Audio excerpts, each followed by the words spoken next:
Don't know why it's not. Someone started recording. Okay.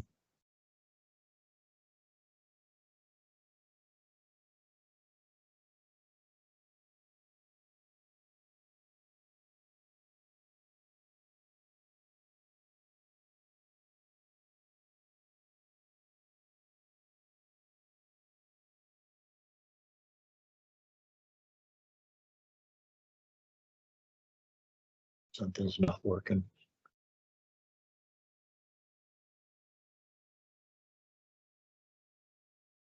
Can you see the meeting? No. Ed, can you hear us? Hello, can you hear me? Yes, we can hear you. I'm gonna mute you. I'm sorry.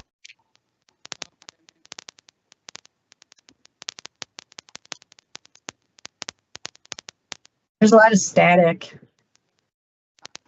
was having that issue with the other one.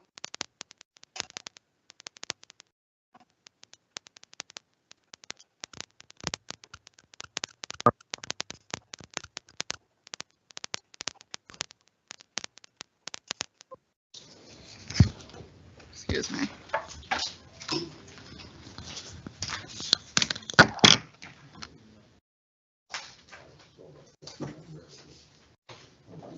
Laura, can you hear us? Yeah, I can hear you. All right. All right, I'm ready. The crackling went away. My computer doesn't sound like it's in a fireplace anymore. All right, Lonnie, ready when you are. Ready? Yeah. Okay, so then we have Ed on the phone, and he's good? Ed is on the phone, we just need a, Teams. I don't need a motion for the workshop. Full right? participation by On the Mr. Tinkle. workshop? I would say yes, Okay, go ahead. Second. finding exceptional circumstances. So we have a motion on the floor for allowing, Ed Tinkle to fully participate in the meeting remotely to the section 6 circumstances, and then I'll second that motion. All in favor? Aye. Thank you. You're welcome. Okay, so we'll go ahead and we'll start with the presentation. Okay. Good afternoon, Board. Russ Wire, Real Estate Econometrics, your assessment methodology consultant. After 4 workshops, I think it's been, and a number of meetings and calls and everything else, we finally put together the assessment methodology in written form. Basically, it's everything we had discussed, everything that you had asked me to take a look at. I have some additional stuff which I'll go over, which is the additional memo that was asked at the last meeting. But for the most part, this report encapsulated everything that we had talked about, how we would handle the methodology going forward. Now, I'm not sure how you want me to go through it. I mean, I don't want to read it page by page, but pretty much, you know, again, pretty much the report, we did it based on the roadways, we did it based on the water management system, we did it based on the parks and recreation portion of it, and the admin portion of it. So ultimately, I guess the most important part is, first of all, let me ask you, how do you want me to proceed? Do you want me to go through it in detail again, or? Do you want to go one by one with questions?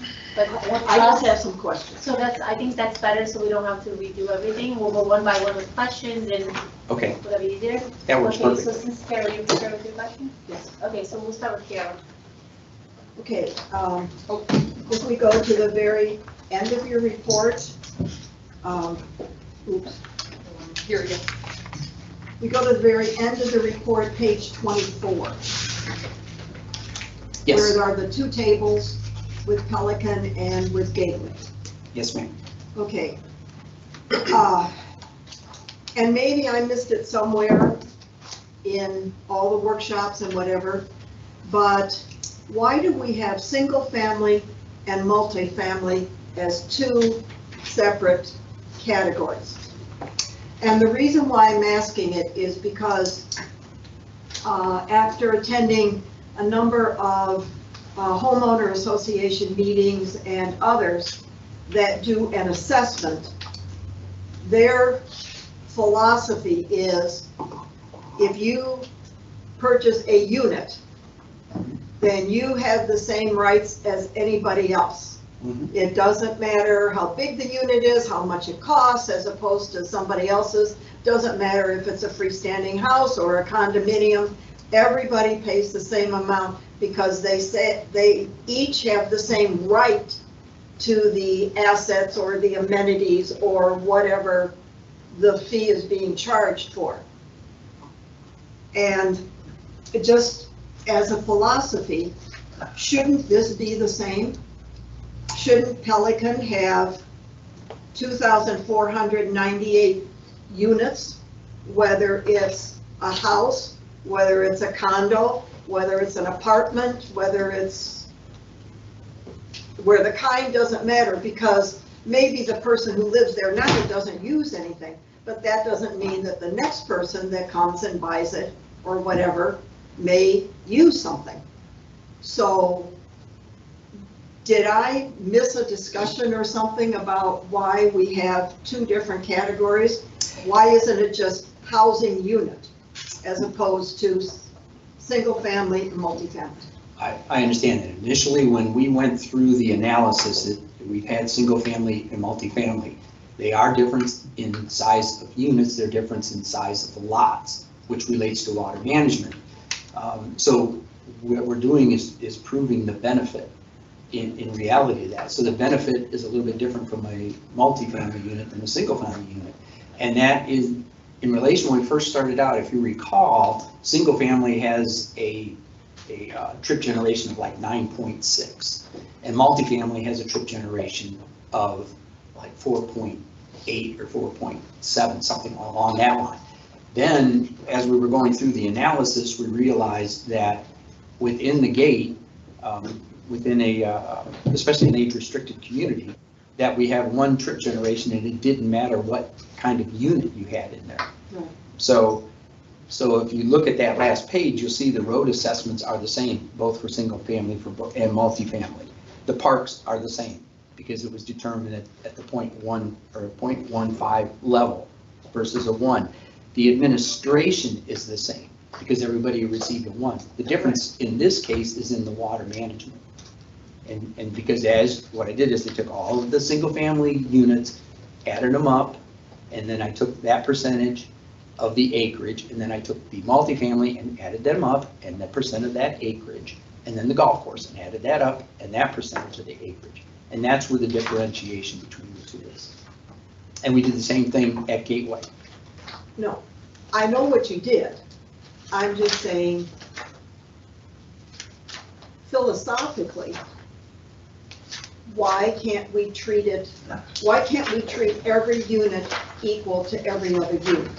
Well, I get, and Tony. And you can still do pervious and impervious surfaces. But we're not measuring what we call the true benefit received. And I'll kind of rely on Tony with this one, because if everybody had the same assessment, then it's not an assessment anymore, then it becomes a tax. If I may briefly, just briefly. Yeah. The legal test in Florida, the test in Florida for a valid non-ed warm special assessment is outlined by the case law and the statutes. Is outlined by the case law and the statutes. And I'm not familiar with the condominium statutes or the association statutes, but it doesn't mean that whatever process is utilized in the declaration of condominium or the declaration of covenants that helps establish a homeowners or property owners association is the same test that's utilized as required by the courts in Florida and the statutes in Florida dealing with governmental non-ed warm special assessments. So I think they're two different animals. And again, Russ has outlined the lienability test, the test for validity in the state of Florida. And I don't necessarily believe that they apply to associations and condominium declarations. Again, these are unique because the key issue in Florida is to non-ed warm special assessments. If you meet the test that Russ has outlined, then it is not a tax. And under Florida law, a governmental body can only impose a tax if authorized by law. So if you're not authorized to approve a tax, if you don't have a referendum in the case of a CDD to utilize ad valorem tax, and you want to use non-ad valorem special assessments for funding purposes, then you need to comply with the tests the courts have established to establish a valid non-ad valorem special assessment, so it is not a tax which would be illegal and could not be collected. Is that a fair statement, Russ? Yes, So, Does it sum up nicely? yes, thank you. Yes. so we have to have, we can't just say it's a housing unit? A one? Well, and again, Everybody is a one? in the history, you have economists, experts, financial advisors in the field who are skilled in analyzing the properties and making a determination as to what benefit accrues to the properties from various facilities and or services. And then to make an apportionment of the benefits that accrue and then the costs associated with those benefits is utilizing the lienability test that Russ has mentioned and outlined in the Florida courts. He's mentioned about that many, many times. That has to be utilized. You can't just say one, they are the same. Everybody gets a one. Okay. All right, so basically it's Florida statutes of some sort In case law. that we will always refer to you. Yeah, no, please. Yeah, Thank you, Florida- I'm not an Prevent that from attorney. happening. Yeah, Florida case law Okay, in the statutes that may codify some of the case law as will indicate what's necessary to have a valid non-ad valorem special assessment to avoid it being a tax. okay. So then, Russ, if you go to the very end there, the variance, it's $29 and some odd cents, this is very small print, and $60, so about double. Mhm. Okay, what is the primary factor in this that doubles it for the multifamily when in the gateway area, the multifamily actually goes down from what the single family is? So why in one instance would the variance double and why in the other instance does it go down? Well, there's What's enough, the factor? there are a number of factors in there. Last year, if you recall, when we did, remember, we're comparing two separate methodologies right now. Right, That's what we're doing. And in the old methodology, you had your assessment, and we did the same thing. We didn't really have roads in there at that point because that was under administration, and everything else was under administration. In this case, it's primarily water management in this case, and the number of units. So there's a lot of factors that went into that, why one went up and one went down. And you really can't compare the two because they're two separate. You know, I'd have to run through all the numbers again to give you an exactly, well, this one went up and this one went down, and this is the reason why, to try and compare the two. So that's how the numbers came out. so it isn't one particular factor. No, it's a number of different You know, factors. Number water- of units, the water management can be different. There's, Because basically, everything but water management is the same correct. for each one. So I have to assume that's in the water management Calculation, area, calculation yes. of some And- sort. And, So what is, the- well, the other part of that too would be, is the trip generation, because remember, we in water management?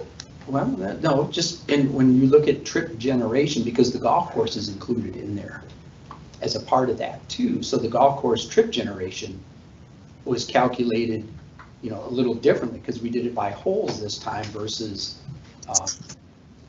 what I did before was I took an average of a unit in Pelican Preserve, and then I would measure the square footage of all the buildings that are at the golf course.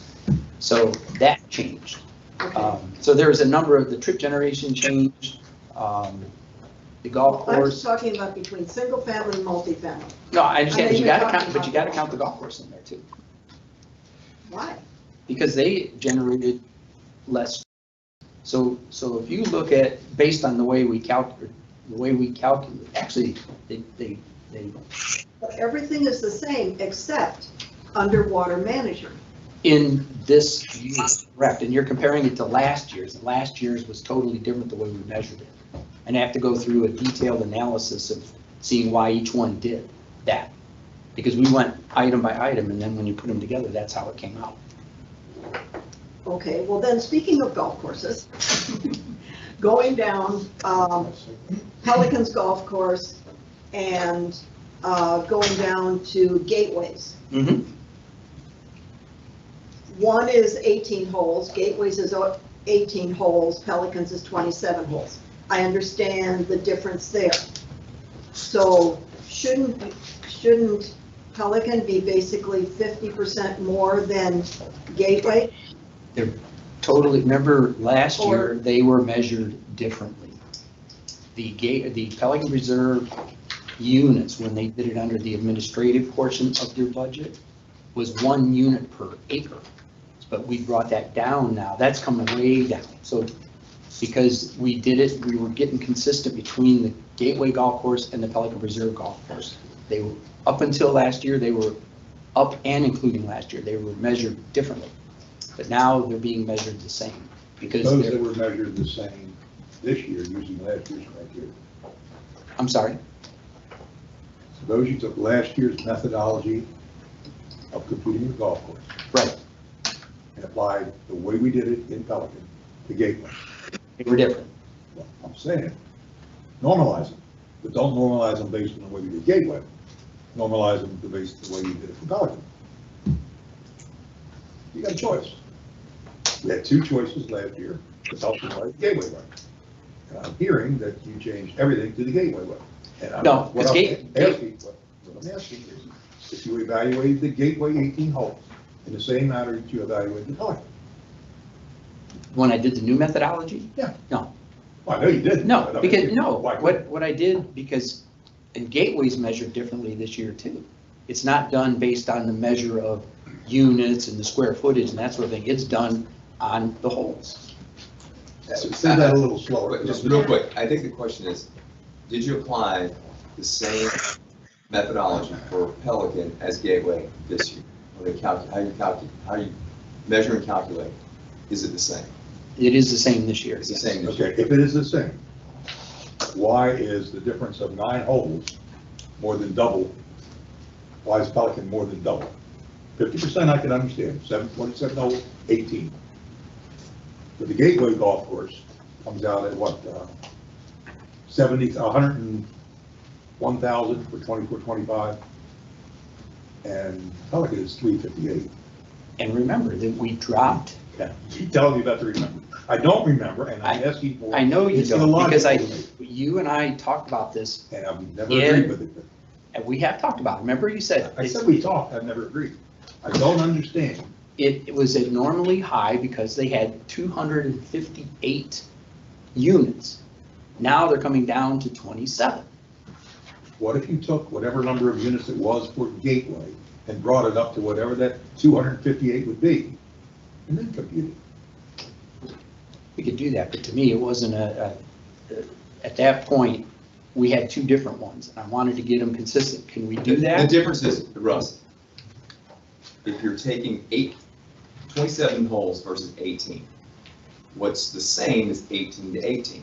The difference is the extra 9 holes. Oh, no, you can't possibly, I would agree with that, but you can't possibly take 18 of Pelican and 18 of Gateway, and let's just say they're both the same, 101,000. And then we had 9 more holes, and now it jumps up to 300. That's what you're saying, though. That's what I'm Right, so saying. that's what Bob is saying, is that if you're comparing apples to apples, 18 to 27, there's a 9 difference, you can do the percentage, 50%. that should, right, 50%, so there should, I totally but he's understand. saying, why isn't that the case? And That's I what you need keep to explain. saying, the unit numbers changed, the way we measured them changed, and now they're consistent on both parts. I can't wrap my head around that. I'm at a 50% And I can't differential. either. There's a 50% differential between 27 and 18. You If said that you number- did it completely on holes, Did it now on holes, on yes, holes, right. yes. So why is the end number for Pelican so much higher than the end number for Gateway? Because their per unit number came way down, because it was not as many units. It was measured on an acreage, on a per acre basis versus what we did at Gateway. So we're talking about we're talking about acres now. It's a, Yeah. we're talking about blend, so. So actually, it's it's not instead even- of holes to holes, you're talking about, A blend of items, including holes to holes, including acreage, including size of the lot. So it's, so I guess I guess Bob's question was, and it's not just the size of the holes and how it's not many just the holes hole there are. count. No, there's a It's lot not. of Okay, factors so that went the into answer is all no, of this, Bob. that's correct. It's a blend of items, and at the end, when we total the blends, that's why you see the difference. Okay, and what I'm suggesting, Claudia, is there other blending opportunities in formulation that would treat one more favorable than the other? We've been given one thing. What you're asking is there another way to calculate it that's cheaper? Or the cost, Or or the more- numbers down? or- That's what, I mean, at the end of the day, that's what you're asking. It's not Or really cheaper. even cheaper. Are they closer? I don't care. Even. I So think can cheaper I- is not, because can I- somebody's gonna pay for it. So If the money, Gateway went the up- cost is the cost. Yeah, if So we're Gateway looking went for up. something that is. May yeah. I chime in? Hold on, one quick question. The square footage of Gateway's 18 holes versus the square footage of Pelican's 27. What is? The square footage had, and I don't have the I'm number not right sure you in don't. front of me, but it's the size of the buildings and the Right. maintenance So it's not facility just and all that. 50% increase? Correct. Okay, Can I chime in? yeah. So if you look at the table in front of you, it's very easy to see the difference. So on It the, is.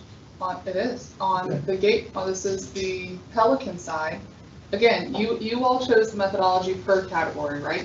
You chose the ITE for the roads, you chose the acreage for the waterway management, you chose a 0.15 For parks, for parks, so but The nu- but we didn't charge, wait a minute, but we didn't agree and change on the assessment methodology for administration. That we wanted in silos, but it's not. correct. Okay, So, so but it's all the same. But you're asking how to get the number lower. Well, they're paying this, here's the big difference. They're paying $96,000 into the roadway assessment because they have 27 holes. You look down here to this, and part of it is the budget's higher in Pelican for roadways, is it not? Yeah, because we got a lot more roads. Correct. So on the Gateway side, they're only paying 23,000 into roads. If you look at the waterway, Gateway's paying 42, they're paying 142. 100. Acreage, that goes back to the acreage component. Parks and Rec, they're paying the So same. that math How seems can- that, now that calculates if you look at it across the board. Yes, and that's how you get that $358,000 number. So they're paying $5,300 into this Pelican admin, not Gateway admin, Pelican admin, and then into the greater Gateway admin, they're paying $5,800. So they have more, it's a 6,000, what is this your number? Is it- 6192. That's the big difference. I know what the numbers calculate. What I can't wrap my head in is let me put it another way. If a true, accurate, fair measurement is the 358.65, if you took 33 1/3% out of that, You have to take that out of your budget. I'm just saying, if you take that number and say that's a good, robust, standalone number, then I wouldn't have an argument if the Gateway golf course cost was 33% and a third lower than that. But to have it down to 25%. The budgets are vastly different. That's Well, the key. there's, figures don't lie, but liars speak. Okay, here's a classic case where, from a very simplistic point of view, 18 is at $100,000 and 27 is at 256. Now, however we justify those various components, something's screwed up here, folks. It ain't right. It can't possibly be right. If it's based on holes. But what he's saying is not based on the holes. That's what he said first, but it's a blend of items. And I guess what the question would help you would be, what are the exact items that you're using I to would like to calculate walk through that? it. So that I think would be more of an appropriate question to do get as much understanding. And what he mentioned was roadways were one. So I would like to know as well, like what are all the items that, Just what's the calculation form? exactly. I mean, how do you get to that number? What are the inputs? If you go to table 13 on page 19. Your water management acres as a percentage of the total, the golf course is 18% at Pelican Preserve. At Gateway, it's 5.81%. There you go. That's based on the number of acres that took the lakes out and everything else out. That's actual golf course acreage. So it's so much smaller. It's like an executive 18. No, it's just, that's the acres. That's how it came out. That's how they measured. You got more water hazards over there. Well, no, Well, I mean, the water was taken out of it, but there's preserves, and that was all taken out. That's actual golf course acreage as it was measured. So then your fairways are longer, But putting greens are longer. something is wrong, and I guess I don't Yeah, understand the difference. Something that says 42,000 is good for 18 acres, 18 holes. And for 27 holes, it's 142. Am I the only one that doesn't see that balance? There ought to be a relationship there. And I don't have the expertise to delve into it. But Russ, I would expect that you would, other than just say, well, that's the way I did it. I don't know if there's alternative ways to do it. That's why we're gonna have somebody look at it. But this one just screams at me and says something's wrong. Like I said, the acreage is huge. It's more of a water management component. It's making more on that side. You know, the water management Let component, me ask you something else. Let's go to a different way. Half of the holes in Pelican, half of those, or 9 of the holes in Pelican are in basin 6. Did you take them out to deal with that as the same water component as the holes that are on the flowway 1 and 2? Maybe that's a different way to approach this. I've lost you, because I didn't We're take talking about basin, water management, I right? didn't separate basin 6. Well, I think we should, because that's not contributing to the flowway, this thing you keep getting back to, water management. The only one that's paying for basin 6 is Pelican. But Pelican is also paying for flowway 1, flowway 2, flowway 3, et cetera. Correct? I'm asking. I'm asking engineer. Well, you know that basin 6 doesn't go to the flowway. I don't need to ask any engineer that. That's a fact. Basin 6 doesn't go to the flow. It goes directly into the 6 Mile Cypress. Yes. Okay. But not through anything that's related to what the district maintains. It doesn't, it never meets with what's between Colonial and Botanica and the I-75 and any of those things. And vice versa. So, therefore, based on that alone and the fact that this water management is so impactful, I would suggest we take the ponds and the acreage of the golf course that goes to basin 6 and pull them out. Well, the ponds aren't included in that acreage. No, it's Whatever, just, but they're there. But we're talking about water management, right?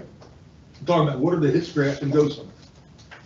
Correct? so do you have a separate budget for basin 6 versus the other one? So I We can do measure? here, we have a differential that recognizes basin 6 is different. Do you have a budget for it? So I can see I've basin never had 6. to do it before. But it's simple enough to take the holes that don't impact the flowway, which I think is 9 of them, and take them out of the calculation. Out of the Then we see how flowway much goes in calculation. alignment. Out of the flowway calculation. Out of the water management calculation. But it's going to have its own water management calculation. Because you're separating them. We You're have it separating. on right now, it's a $12,000 fee we're But paying. he's saying you have to budget for the, So we budget. If that has an impact, I would like to understand that, and I'd like the board to at least look at that, because that kind of then makes sense to me. That I could probably adopt. But it's still gonna be there, it's just gonna be separated and the amount won't change, it will just be listed Well, specifically the as an amount will item. change significantly. Bob said he doesn't know if the amounts will change or not. Okay. Yeah, I believe they would. Yes, Tony. Just a question, is Pelican Reserve Boulevard in Basin 6 or elsewhere? Partial, partial. Partial, partial. Part of it is. And from the standpoint of Russ, in your analysis, is it important that Pelican Reserve Boulevard not be flooded at any portion or component? Yes, that's And it benefits all the properties to the extent? The Pelican Reserve Boulevard that is in Basin 6 is never flooded. The Pelican Reserve Boulevard that goes to 1 and 2 has. But no, I'm just talking about from the The standpoint of benefit, a he's trying to get benefit. an understanding of the Okay. benefit, the If reason it why. floods at the entrance to Pelican Reserve Boulevard, that may be in a different basin, but all the other properties, including those in Basin 6, could not access the properties. That's what I'm saying, that's an analysis from engineers and or Russ to look at. So just so That's all. I'm clear, because I think I understand what you're asking. So you've gone through and you've had the multiple categories, you've selected that all of the roadway assessments are going to be done through the ITE. You've gone through and you've said waterway management's going to be via acreage. You've gone through Parks and Rec and said 0.15 for Pelican and those parcels over there. What else am I missing? And admin, everybody gets a 1. So what you're asking is to have a golf course differ from those methodologies. If that's what, Both Why we have such a golf major- courses differ from those methodologies. if that's what this major cost differential, if that's the difference, waterway management, then yeah, then I think it's appropriate Okay. that we look at that. Now, I'm still not 100%, I'm not even 10% into having the administration and landscaping and roads together. I still want those as separate categories. And yet we've said that repeatedly here, and I still don't see it. It's like I didn't speak at all, and we keep coming back with what we were given in the past. But I think, I want them to be separate silos. but I think the consensus, that's your want, but then I think the consensus and direction that this board has given to him was not that. So while No, well- Flavius, yeah. Whenever we brought this up, he'll say, look at it. And I've never seen it. That's what the I've never memo once was. said we're not gonna look at it. Did you look at the memo I sent along with the report today? I have not digested that, I will tell you. That's all your Because it didn't come answers. through last weekend when I first did this, and I've been kind of about They all went out. the first one that went out. Yeah, it's back. I didn't have to catch it. Well, I didn't have to catch it.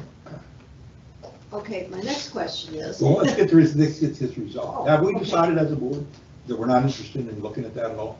But would you like him to I go would through? would Well, you- let's go through Kara's questions, and then when you go to policy, but hold on that question, so at least, because it's 2:30. Go ahead. One good thing, this exercise, and the exercise that Bob is requesting, with looking at the golf course differently, pulling out basin 6.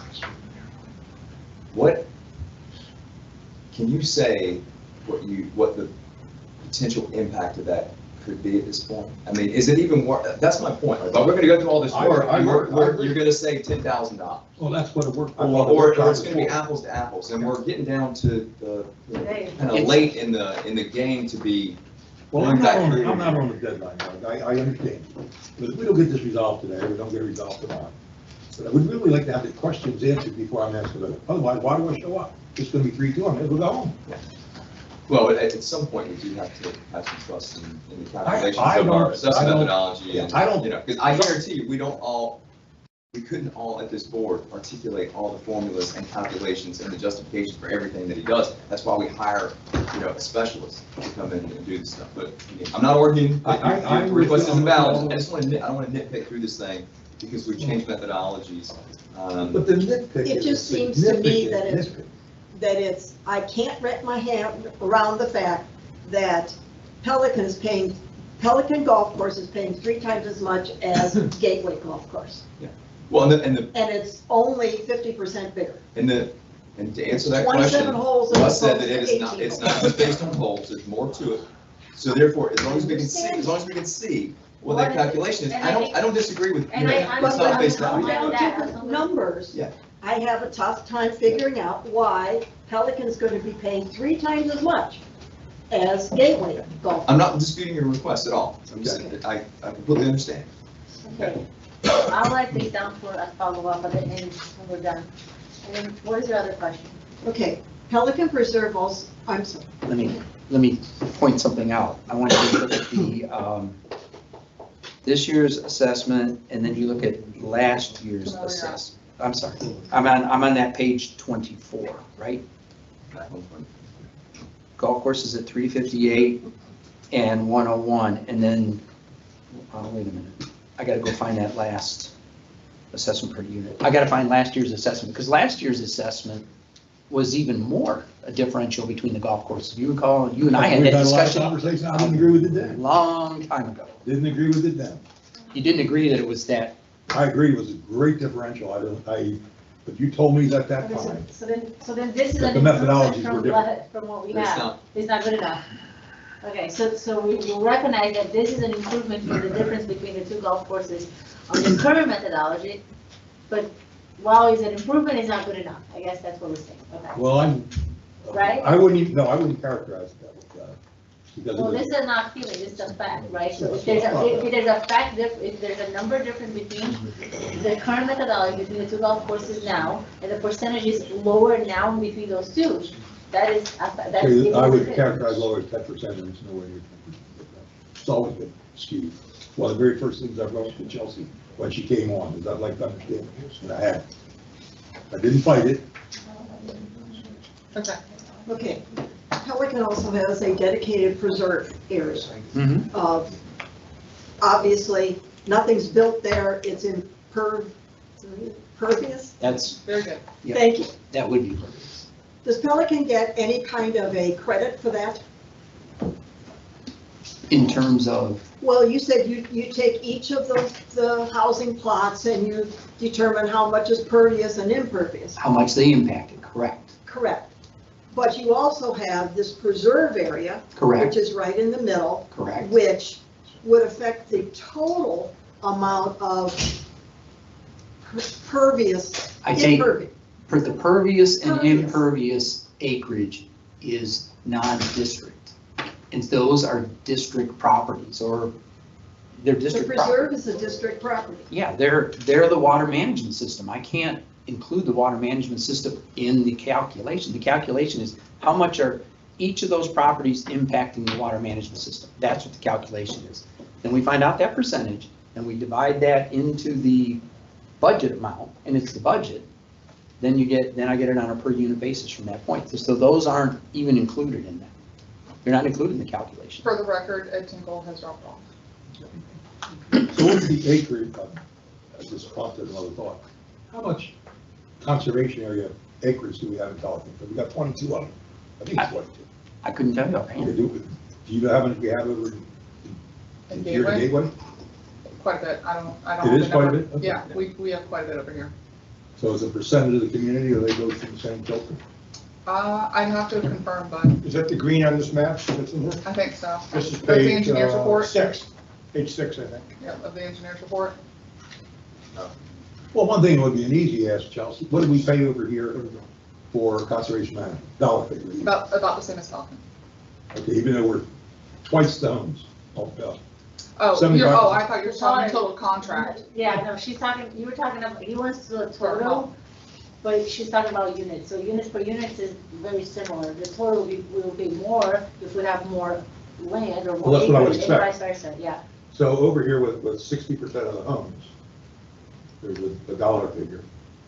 And with Pelican with 33% of the homes, whatever it is, we have a dollar, annual dollar amount. Our annual dollar is a pretty significant chunk. And I'm asking what it is over here. I don't have it off the top of my head, but there's a map in front of you, so you could see for a picture wise, the green is conservation area for the Gateway versus the Pelican stuff, so Okay. this would. Well, I didn't realize you had such a big area in Basin 5, because I never hear about it. Yeah. You know, like in Basin 3, you have next to nothing. So, Okay, then down to the gateway assessment, back to page 24, the chart, Arborwood. Yes, ma'am. Why did they go down so much? Because they were treated just like C5 being added to Gateway, just like the commercial being added to Gateway. They, their road assessment, let me take a look here. Their road assessment was the same as C5, but they went down. Hang on a minute, where is it? From water management. They, first of all, they went down by Parks and Rec, because they were treated as a .15 versus Same as a 1. Pelican, yeah. Yeah, it's the same as We treated them the same Pelican. as Pelican, so they had a reduction. Correct. They were affected by the rules in commercial. Yep, primarily. Okay, but we don't have Rule 6 anymore. They were treated once, No, no, no. like now, by Rule 6, but we don't have Rule 6 anymore. We changed them to mirror Pelican because of, we gave them, instead of paying the full amount that Gateway pays, they're only paying 1.5, which is Point 0.15, which is the same amount that the board decided that Pelican would pay. Because they, Oh, that's And it- right. and it is- so there was so a we reduction, reduced because it. we agreed on that Okay. reduction. And it's the same amount as commercial is paying, and the same amount as C5 is paying. Okay, 0.15. all the way down at the bottom. This is my last question, I'm sorry. You get another 21? C5, that $357.20, is that per unit?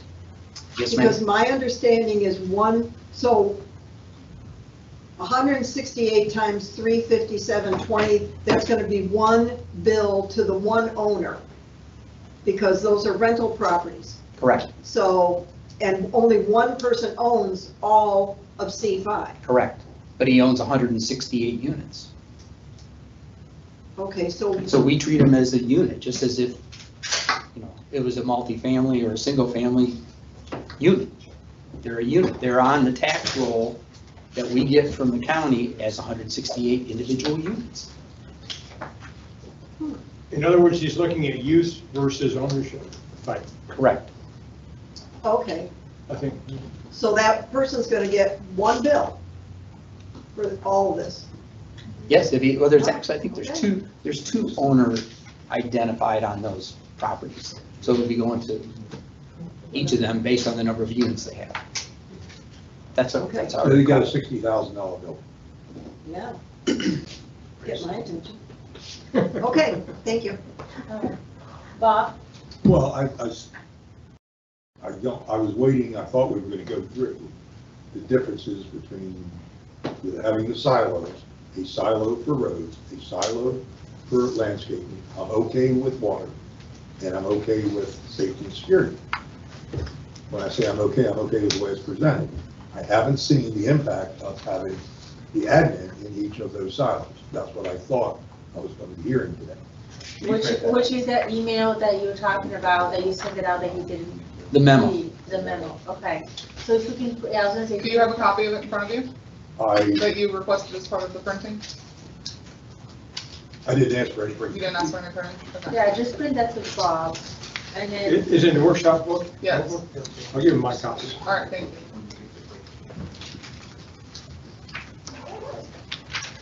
and then besides that, any additional questions? So you think Carol will be able to. No, I would like to know the answer, of course, to the Well, we're gonna get the memo. but- C6. Okay. Until I look at it, I got a question. But was the overall impact that you've done the calculation? Mhm. What was the overall impact? The overall impact was that, Including separation of landscaping from road. that's the first part. So we can give You know- him book to him. You wanna give him Anna so he can. I've got it. Okay, the roadway assessment came down because the landscaping wasn't included in that. However, the landscape assessment went up on a per unit basis. And the reason being is the only way I could measure the landscaping, remember, now we were measuring the landscaping by trip generation, remember? Because it was included in the roadway costs, and the costs were done by ITE rates. I pulled it out. Therefore, just the roadways were measured by ITE. So landscaping, the only way that I know to measure that is on a per unit basis, just like you're doing it at admin, just like you're doing any other ones. It's a one unit equal. So everybody would pay the same amount for the landscaping. So when I do that, that's how I calculated it. What page are we on? I'm on page 2 of my memo. I have the memo pulled up, and I think Tony handed you a hard copy. Okay, which is page, I'm looking at table 1, what's table, where's the video? Table 1 is the landscape budget, which I pulled out. And then I took the EAUs, the equivalent residential units, by each place. And so what happens now is the landscaping at Gateway is $280 per unit. And at Pelican Reserve, it comes $303 per unit, $304 rounding up. Then you go down to table 2. Before you leave those two numbers, in the gateway numbers, does that have the west side of Tree Line Boulevard? Here's where I'm looking at. When I dealt with the gateway, with the Pelican landscaping budget, everything in Tree Line, all that commercial portion was in the Pelican budget. But what I thought I read here very quickly was that now we only have one side of the road in the median and the other side of the road is someplace else. Right, so it's like 2/3, 1/3. So I did read that correctly. That's correct. But my original, part of the original request in dealing with landscape was to deal with it as it was in the old way, in the old methodology. So all of that chunk is part of and contained within Pelican. Mm-hmm. And We that's, didn't do that. no, I didn't take the 2/3, 1/3 because we were still talking about how we were going to measure that. If you read mine, I was just giving an example of 2/3, 1/3 based on the thing. I didn't do that. It will change these numbers at the end, but it's not going to change them significantly. So moving part of that out of Pelican and now putting it into the gateway, Right. that had no financial impact? No, it don't have a financial impact. Well, that's what I want to see. I understand, Bob. I'm sorry, Mr. Gepper. No, it's Bob, I'm worried about it. This isn't adversarial even though I may seem that way. I'm trying to understand. If you look at the way I did it, the $280 and the $303, you got that per unit? Yep. That's before I take the 2/3 and 1/3. So essentially what would happen is you add another 60,000 to Gateway and drop 60,000 out of Pelican Reserve, is what would happen if I did 2/3, 1/3. But before we do that, if you go down to the next line, the roadway assessment with landscaping was 342 and 432. You can see that. The new roadway assessment was 107 and 166. I haven't gotten to it. what you just said about the roadway, the roads. Table 2. Table 2, okay, all right. See, the roadway with the landscaping, and that's based on the trip generation that we did before. 342 was Gateway, and Pelican Reserve was 432. When I took the landscaping out of that, so it was just strictly the road costs, which I did on the trip generation, Gateway was 107, Pelican Reserve was 166. Now go back up and you take that landscaping on a per unit basis and bring that into those roadway assessments so you get an idea of what the difference would be. The new assessment at Gateway would be $387 and Pelican Reserve would be $469. So the assessments would go up if I pull the landscaping out. The assessments would go up at Gateway by $45 and $37 by Pelican Reserve. And that's going to be a little bit of a differentiation because we're taking 60,000 and spreading it over, and we're dropping 60,000 off. But it's going to go up both, either way. Okay, Both of them are going to both go up. Correct. And if the administration admin costs stay within the silos and don't come over here, there's no impact. Is that what you're saying? What? We have the admin now in the admin cost, if I understood what we did correctly, under the landscaping and roadway. There's an admin cost to it and not a separate silo. No, you're talking about salaries and wages. Yeah, oh, We don't split. we didn't split No. before. We didn't split before. All the admin costs within a silo were in it, and now they're not. When it was, Well, now- initially, when it was very, very first. Now administrative is, Just an admin. Just an admin. Other than Parks and Rec. All So- admin, less Yeah. utilities and Parks and Rec is yeah, in. roadways And and that was landscaping. a choice for us to make, to either Yes. keep it in the silo, and I'm still back to, I would like to do, at the end of the day, if you kept it like it was, here's the cost, and if you make this change, here's the cost. I would just like to see what that. So what, differential- Russ, what you've determined is, if you siloed it, Okay. it would be more. Correct. Yeah. If we separate, That answers your if we separate now, So at least now you know. Well, but- wait a But- second, wait a but second. then Let- have a second, before we, Not that easy, I before we would- open this box, me personally, the reason why I voted and agree with the 0.15, a reduction for Parks and Rec, because I looked at all those items. So now we gave Pelican, not formally, but we agreed that we'll give the reduction, and now I know eventually what you're gonna ask is for a reduction on that, because you wouldn't bring it up if it was to raise it more, right? I don't know what the costs are, Bob.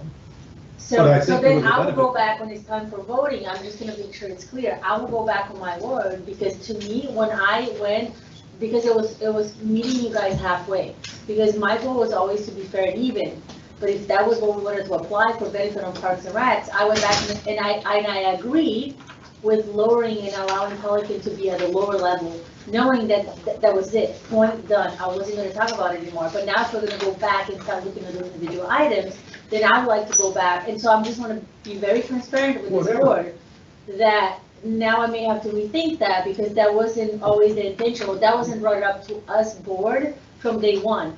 This is But why I've been we're asking for lower. this since day one. I've been asking since day one that we have 4 silos, and that the cost on those silos were calculated like we did it in the old methodology. The new methodology can do what it has to do as far as that analysis, but the cost shouldn't have to shift because we changed the methodology. It may have, it may not have, I don't know. This tells me there's a little difference. But when the fundamental portion of what I'm looking at is influenced by something I didn't agree to, and I wasn't aware of. And I'll refer back to the paragraph in the administrative where it says, and this is on page Okay. 29, district staff recommended the salaries, wages, benefits for roadway, water management, parks and recreation be put under administration and removed from the different sides. And what I hired him for, to hear what staff wanted, I hired him to do what was best for all of us. And that's why we were gonna have 2 different methodologies. We didn't do it, we tried, but that's why. If I wanted staff, I would just say, hey, staff, this. Well, to be clear, Give it to us. status quo was an option, and this board chose to move all of the money to administration. No, As I a disagree with that majority- statement. I disagree with that statement, because I've been trying to keep them separate so I can look at the 2. Don't say the board did it. The board chose Well, the, no, the board had discussion and gave direction yeah. And as so to that- and that's what I mentioned. without earlier. making a final decision. And without having the data, without having the cost. But All that- I've been trying to do is understand what the cost impact of these Yeah, decisions. Mr. Gefford, can I explain something? Because I know Mrs. Pankow asked me to take a look at the administrative costs. Remember you said, Yeah. let's bring those salaries and wages back over to Pelican Preserve. And when you do that, your assessments go up by $73. Because if you think about it, all those salaries and wages over there are being spread among 7,500 units versus, so when you pull it back, when I did the analysis, it's on page 3 of the memo. I did the analysis for them, and it turned out it goes up almost $73 per unit, $72.96. $73. Again, I hadn't seen this, I understand, and I'm trying to understand. I understand. I'm trying to bring in the pieces so Here you on the do. back of my neck, standing up when I see statements like that, that staff director. If you're saying you didn't do it, maybe it's one of those grade 3 to 2 votes we have. But I don't, I'm getting you're frustrated, I see No, that. no, no. Well, I'm very frustrated by the whole process. When I look I was at, trying to do the math, Bob, and then I just. if there wasn't any reason to change, why do you change? If we were happy with the way it was prior to getting rid of Rule 6, and the only impact on Rule 6 was pennies for ponds, a couple of bucks for landscaping and safety and security. Why do we do all, why have we turned all this up? If we'd had this date in the beginning, would we still have voted to repeal Rule 6? I don't know. Yes. Maybe we would have, maybe we wouldn't.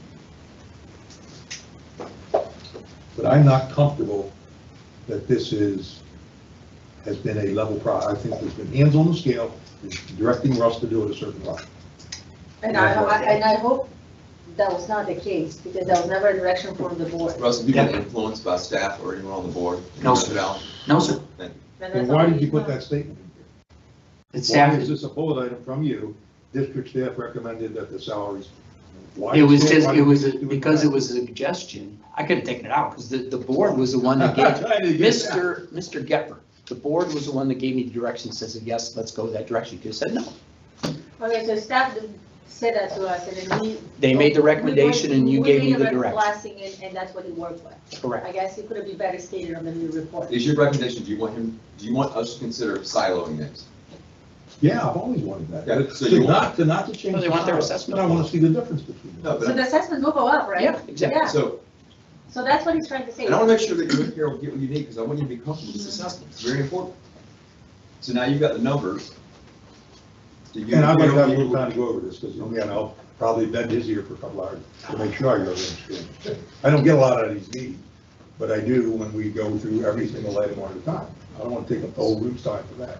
But yes, I would like to have time to analyze this before I'm voting on it, before we're holding a public meeting on it. Okay, any other questions besides that we can maybe answer to you today? Well, again, I don't know my question, I haven't read it. Oh, Right. done. No. All right. Is that one, right? No, he asked that I call him when we get to regular session. Okay.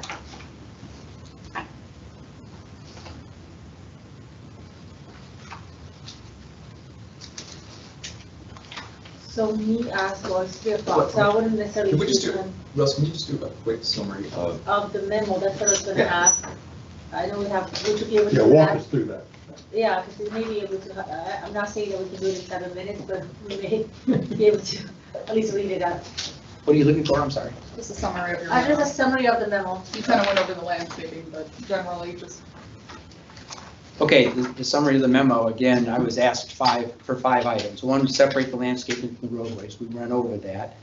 Put the salaries and wages back into the Pelican Preserve benefit measurement silos, which I did.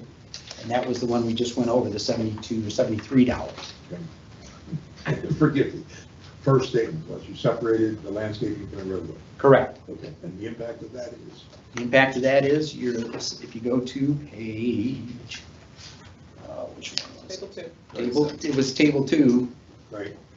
Gateway goes up by $45 a unit, and Pelican Reserve goes up by $37 a unit. Just by separating them, Correct. and nothing went down. Nothing what? Nothing has been reduced. No. No, and remember, the way it was originally measured, it was measured on trip generation.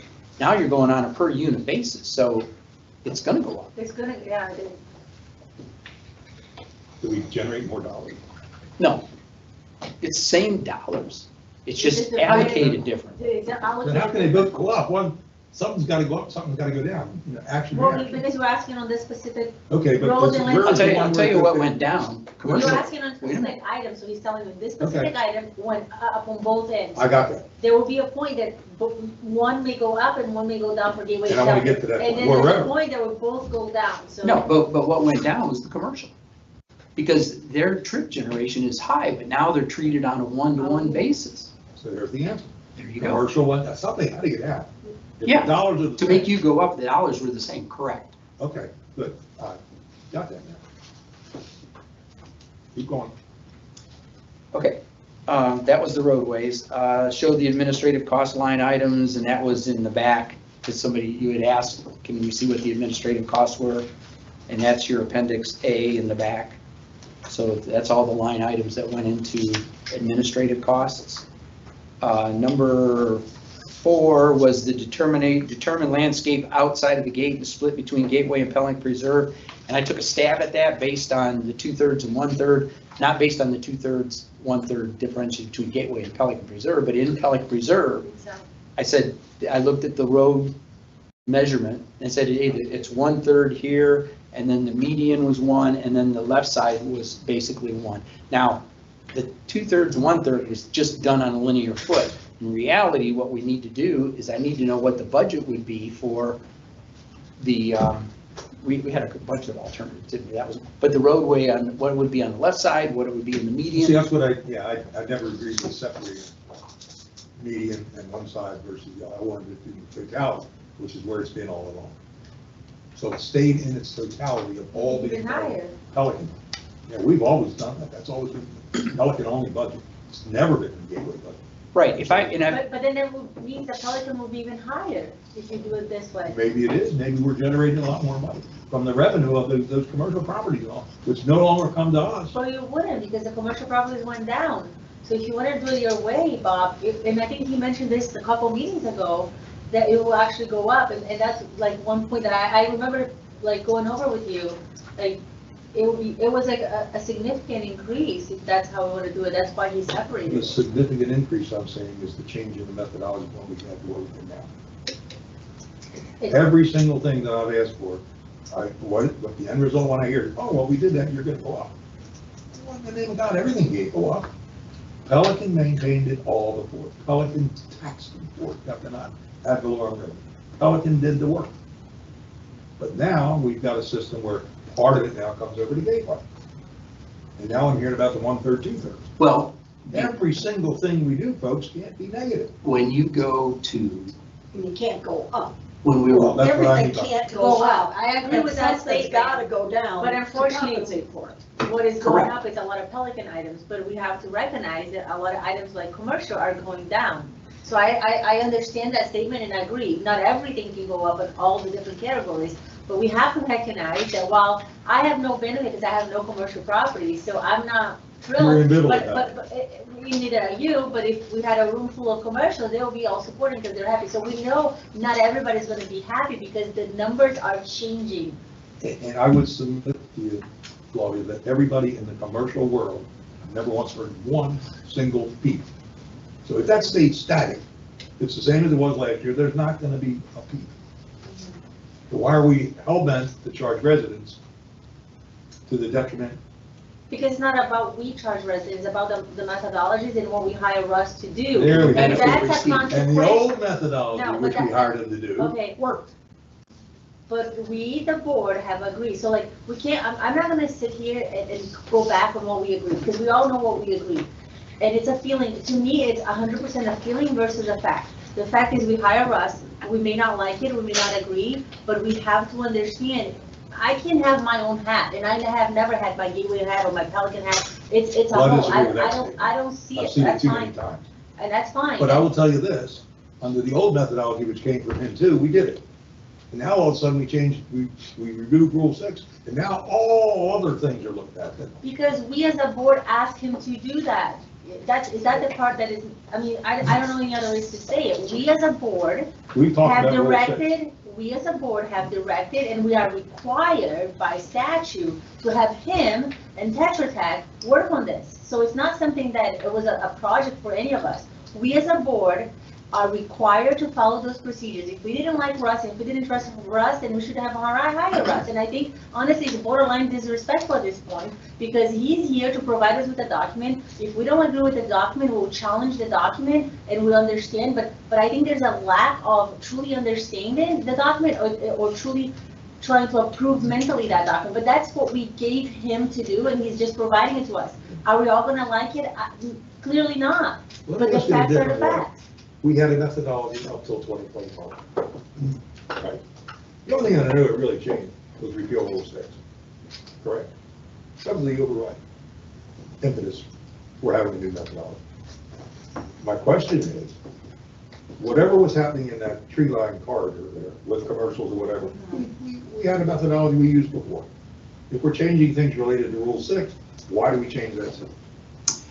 If it was good enough for 20 years, why is it all of a sudden? Because we saw challenges, and I think that's a conversation that you may want to take it on site with Tony, and he can go over again and remind you of the challenges that we had with that. And then again, and I remember the conversation, I remember the conversation we had as a board, since we're doing this, I'm not gonna quote who asked, but one of us asked, well, we're gonna look into that, we're gonna do everything right, from the beginning to end. The consequences will be. We can't go back and But rehash. we can't rehash that, We've already- and that's what We've I. had a hearing, we've made a decision, we have to move forward, we need to address the methodology. If there's questions with the methodology, And that's what I bring them said. up, get with Russ, but we can't go back and I'm not rehash asking you to go back. what we did, months ago. But when the It's a waste of our methodology time. I don't have yields time to do it. When the methodology yields this great differential between the 27 holes and 18, that just raises the flag. If that one is askew, how do I know the road's?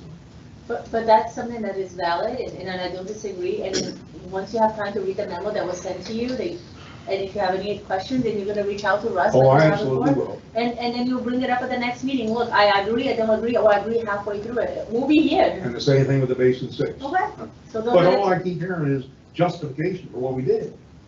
I'm That's looking what, but that's what for you were asking. no, I'm looking for what are the differences and what alternatives might we have? I'm not hearing. Because they're in that memo, Bob, that you every- were, that is that memo Every that you didn't request, read. Russ is giving you what you requested and what Carol's requested. I don't know of one instance where Well, we've been Carol, you or requesting- Bob has requested something that Russ hasn't given to you.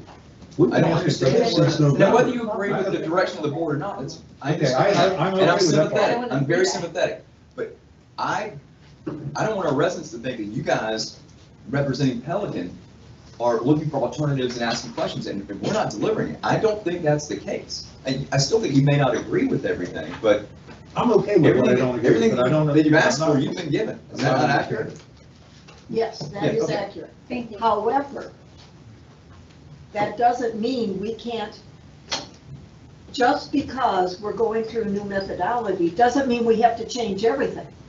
If there was something back in the old methodologies that was working and it was correct, why? That doesn't mean we have to If there's- change everything So here's that's my going on. answer to that. You could, If there is an alternative that aligns with the methodology calculation, because you can't add 1 and 1 one way and then 1 and 1 another way.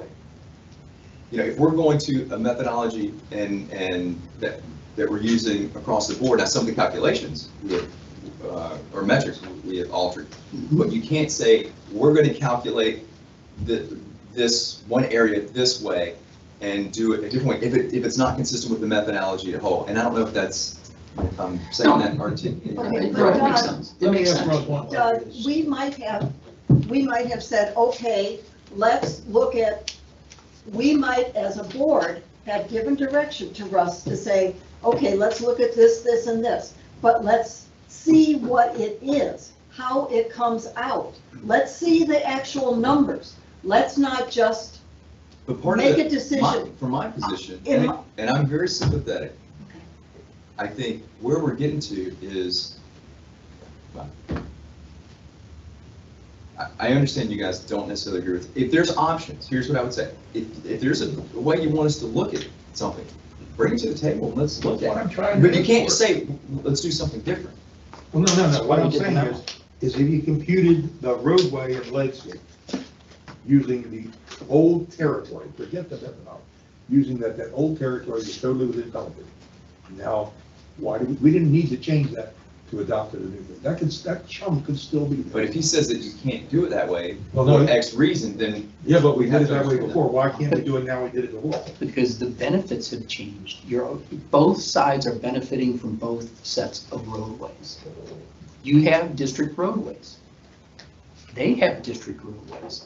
And what we came up with, if you recall, we found a de minimis. We found the smallest one that everybody paid for on a trip generation basis.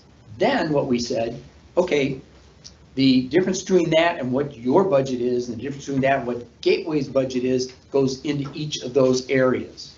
And then that is determined by the trip generation within those areas. So if you wanted to raise your landscaping, for instance, that doesn't change the base that you're paying for the Gateway roads, or it doesn't change the base of what Gateway's paying for your roads. So what happens is if you raise it, your assessment's gonna go up, but that's your call. And the same thing with Gateway. That's How does that differ from what we did 2 years ago? because 2 years ago, you had your own roadways. You had a roadway, actually it was just thrown in under administration, and everybody had a one. And then the golf course was charged a humongous amount. Instead of true trip generation, it was based on a unit basis. So really, that is not a true measurement of roadway Of generation. course, hasn't gone down. The Say that, the golf the course calculation, I has think. not gone down. The golf course is still 3 times what it is over here. You can't compare you're comparing apples to I have an oranges. argument, I can't compare that. I'm sorry, it just doesn't compare. What was it, I think the percentage, was it 28%, 21% less with the current methodologies and around 27 with the proposed new one? I think it's something like that. 1% in total? I wouldn't even open my mouth for 1%. And that's the method I was trying to do. But if you I want- just don't have Yeah. the confidence in this. I'm trying to internalize it so I can sell it. This item is also on the regular agenda as well, in case you had any additional. Okay, so then let's go ahead, no more questions, so let's table for, let's finish the workshop, take a 5-minute recess, and then get back on in the regular meeting. That'd be good. 5-minute break. Is it? And this is gonna be on the regular meeting. I understand it, but I'll just ask you, is it fair to say that this is still subject? It's not, I'm not gonna read, in the next memo, the board said go forward, and now we're getting ready for Public hearing. a public hearing. We're not there yet? Is that a fair statement? I wouldn't be able to answer that question because I don't know, I can't prevent any one of us from making a motion. So that's a question that I don't have an answer to. So. Well, okay. I was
All right, everyone, it's 3:17. Let's go ahead and call this meeting to order. If you can all stand up for the pledge of allegiance. I pledge allegiance to the flag of the United States of America and to the republic for which it stands, one nation, under God, indivisible, with liberty and justice for all. You can go ahead and take a seat. And just as a reminder, if anybody would like to speak on any of the agenda topics or non-topics, you got to fill out we got all of them? I have, yes, I have. Madam Chair. If you guys can all silence your phone, we'll appreciate it, or turn it off.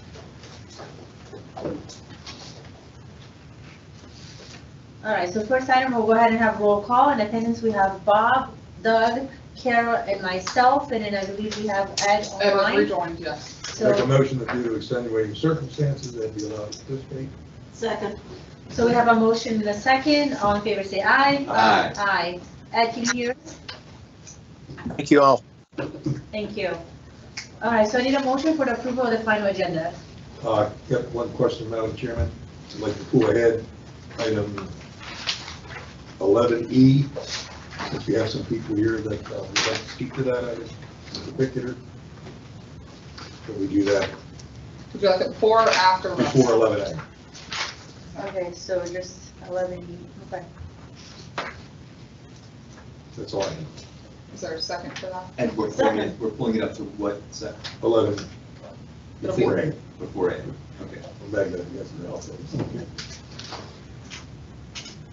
Anything else? Yeah, I'll say. We need a motion. We have a motion. And one more question, there was a letter that was sent to you, Madam Chair, from Kay Formosa, and I was told that we are going to discuss that under district attorney items, number 13, is that correct? That would be a question for Tony. Yes, ma'am, that is correct. Okay. Thank So you. we should hold everything on that to your, I think that'd be appropriate.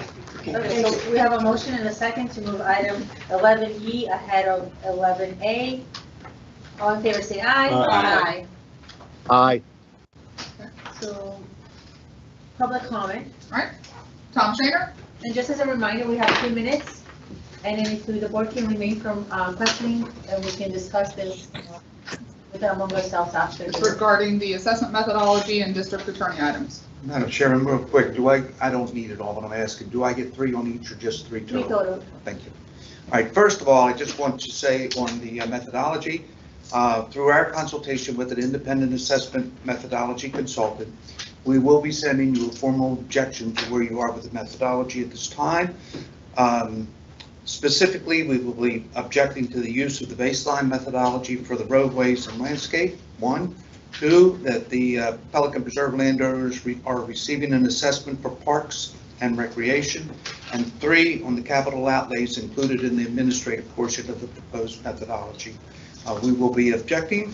I would like to stress in saying that we do not wish to pursue legal remedies against the district, but rather sit down and discuss alternative methodologies based on prior findings of the district and consider PPCA's perpetual ownership and operation of certain categories. Now, that's what I wanted to say on the methodology. As to the item under Tony, that letter that was sent, I want to stress that that is merely a letter requesting a discussion on those items of transferring ownership of the gatehouse, the roads, and landscaping to Pelican Preserve. It is not a request to do so at this time. It is simply a request to have a discussion on the merits of doing that and whether it is feasible. We would like your support on that. Other than that, I have no other comments, Madam Chairman. Thank you. Thank you.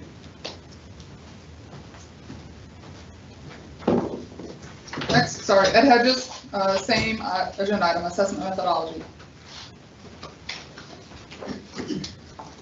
Ed Hedges, 10532 Azura. I've got maps here. I've got 4 points on the assessment methodology, or more or less the memo.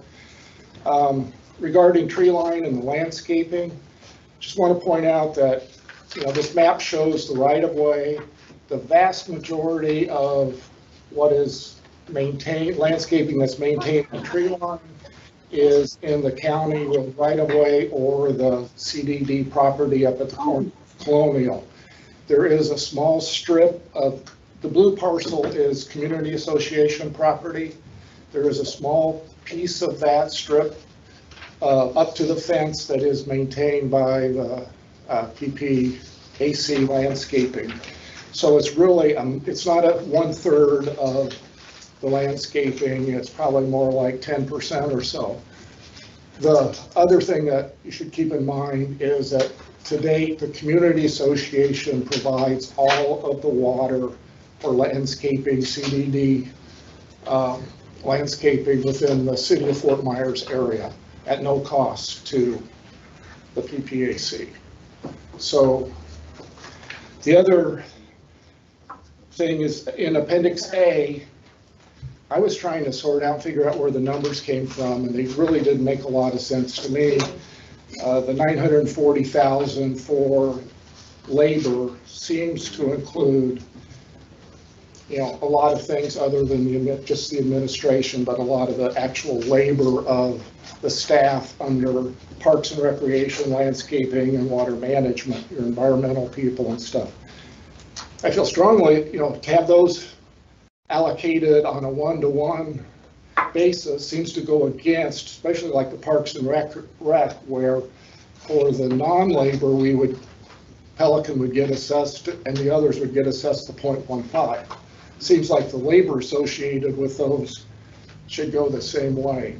Same with water management and the landscaping, those should be in those silos. A lot of the non-labor listings, those are 25% of what's in the 25 budget. So if 50% gets allocated to enterprise, where did the other 25% go? And that amendment had the sheriffs on there allocating across. They only apply to Gateway properties within Gateway. Pelican pays for the city of Fort Myers to do patrols. So why is the sheriff's being allocated to Pelican and not the city of Fort Myers cost to patrol Pelican? Thank you. Okay, thank you. Next, I have Sherry Schiller for any public comment, no audio, or audio. Hello, I'm Sherry Schiller. I'm a neighbor of everyone here. I live in Pelican Preserve. And my concern is, I'm very interested in these meetings, and I have been trying to listen on the different areas available. Recently, I have not been able to hear the meetings, so I had to come on over. And I would prefer to sit at home with my iPads or pods on, and that's much more convenient for me. And I'd like to know, is there a way that the audio can be checked before the meeting to make sure people are receiving it in the community, both Gateway and for Pelican? And so that's my concern, and just wanted to share. Is that through YouTube? You're going to? I go through YouTube, I click on anything that's available. I'll go, whatever, if you told me YouTube is not working because it's at the top of the page, you need to do this, I would do that. I'm able to do that. And I have, you know, a Mac, but I don't know that that's relative to it. I'm sorry, what was your name again? Sherry Schiller, 46 resident of Florida, has lived all over the state, just for. Thank you. Thank you. Sylvia, regarding electric bikes on sidewalk and speed bumps from entrance at sports facility to dog park. Good afternoon, my name is Sylvia DeFalco. I wanted to just talk about the electric bikes on the sidewalk. Recently I've had the electric bikes are supposed to be going around 25 miles an hour. That's the speed limit on the electric bikes, or so I've heard. The electric bikes are on the sidewalk and are running at 25 miles an hour. They are keeping up with the speed of the cars on the road. When they approach from behind, nobody can see them. They are passing me and my dog and other residents at 25 miles an hour, and they're not slowing down. So I've had 2 incidences where I've been nearly run over when I'm walking my dog. There has been an incident on Griffin Drive where somebody was injured, I believe, last week. And last week I had a confrontation with one man when he came behind me, and he said he got off his bike and he came up to me and he told me, "Get out of my way. You are in my way when I'm riding my bike." And I thought he was going to attack me. So I am very, very hesitant about these bikes on the road. I think they're very dangerous on the sidewalks, not on the road.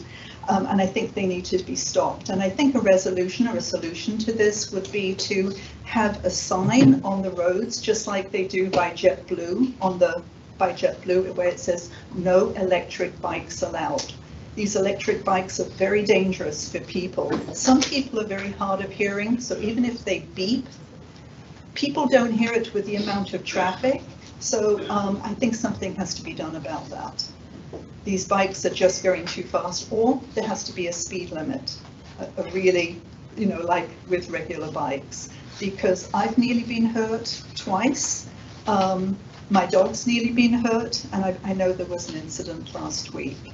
The other thing I'd like to mention is I believe there should be speed bumps from the entrance of the park all the way down to the dog park, because some of these cars are running down at 30, 40, 50 miles an hour when they don't see people, and if there are no sports facilities going on in sports. So I think speed bumps need to be put in there as well. Just a suggestion. So from the entrance, yeah. So those were my comments for today. Thank you. Thank you so much. Thank you. Kirk Shaw, regarding pond easement.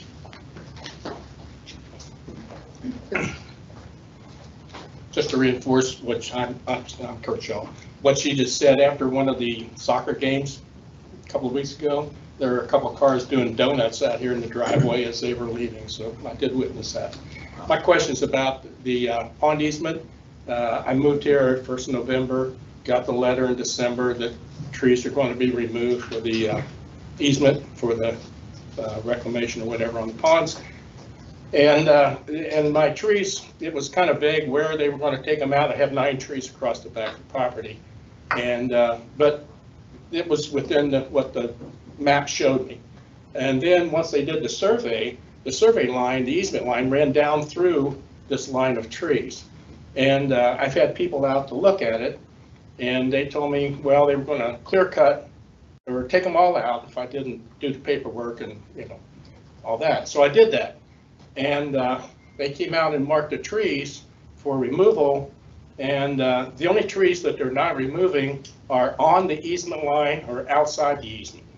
So I just feel like I could have been told that before I did all the paperwork, paid my $500, and then they're still taking out all but 4 of the trees, of these 9 trees.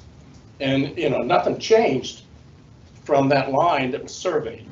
And so that was known ahead of time. Kurt, your agenda item is on for today, correct? Oh, yeah. That's it. That's all I have. Thank you. All right, next we have Doug Zanter regarding the lake maintenance easement and pond restoration. No, I was confused. No, it's a new easement and coming in front, new request coming in front of you. That's why I was like, why not? Yeah, Ready? no. Yes. Similar, but no. My name is Doug Zanner, and I'm representing myself in Pelican Preserve, not the Ponds Group. We haven't been able to meet since the easement, lake management easement came up. We're going to meet on the 11th of February, but I just wanted to come forward. We started with the ITQ process on the restoration of ponds 47 and 48 without the clear cut. We made our the vendors bid on that with quotes. The Ponds Group made the recommendations to PPAC, who made the recommendations to the board the last meeting, and that was approved. And then after that, my take after that, I don't know exactly if you approved it, and then after that, but the lake management 20-foot easement came into play. I would like when you look at it, our worst pond is 10 inches. As if Ed was here, he said last time our worst is, our best is your worst, or whatever, the reverse of that, I should say. I just want to know, we did pond 36, had 10-inch erosion, it's our worst pond, and that pond did not need anything up to the 10-foot is all it needed, lake management easement, that's all it needed. And if we had done the 20-foot, that would have been 26 homes, an additional cost of probably $50,000 to $75,000 to clear cut that to the 20-foot. I would like you to reconsider the 20-foot, and my take would be to use the contractor's knowledge. They're the ones that know what they need the most. I have no problem if the contractor says they need, let's just say 12 feet or 15 feet, doing a clear cut. But for us to make an arbitrary decision when the people that know it the best are the contractors that are doing the work. So I'd like you to consider that. Last thing, we're put in place, the ponds group was put in place, I view it to protect, to make sure the non-ad valorem money is spent wisely. And the other thing is we're put in place to protect homeowners' value of their property. And I think with this LME 20-foot, our group violates both of those principles that we were put in place to do. Thank you. Next, we have Jim Latham regarding the lake maintenance easement proposals and admin agenda item B. Okay, good afternoon, Jim Latham. I live in Pelican Preserve.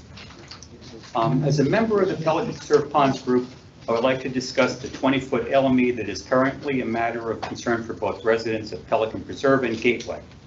I understand that and agree with the need to maintain up to a 20-foot easement to allow for pond maintenance, but question the current practice of clear-cutting all landscaping within this easement when the full 20-foot is not needed for the work being scheduled. This unnecessary removal not only creates an adversarial relationship with our homeowners, it also negatively affects the homeowner's property value, increases the likelihood of rear yard washouts, and affects the overall community aesthetics that we all try to encourage.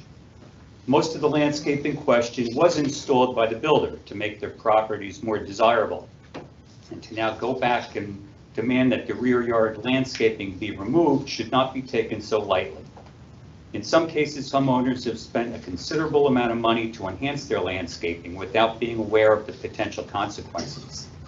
To demand landscape removal when it is not necessary to complete the work is a terrible disservice to the communities that you serve.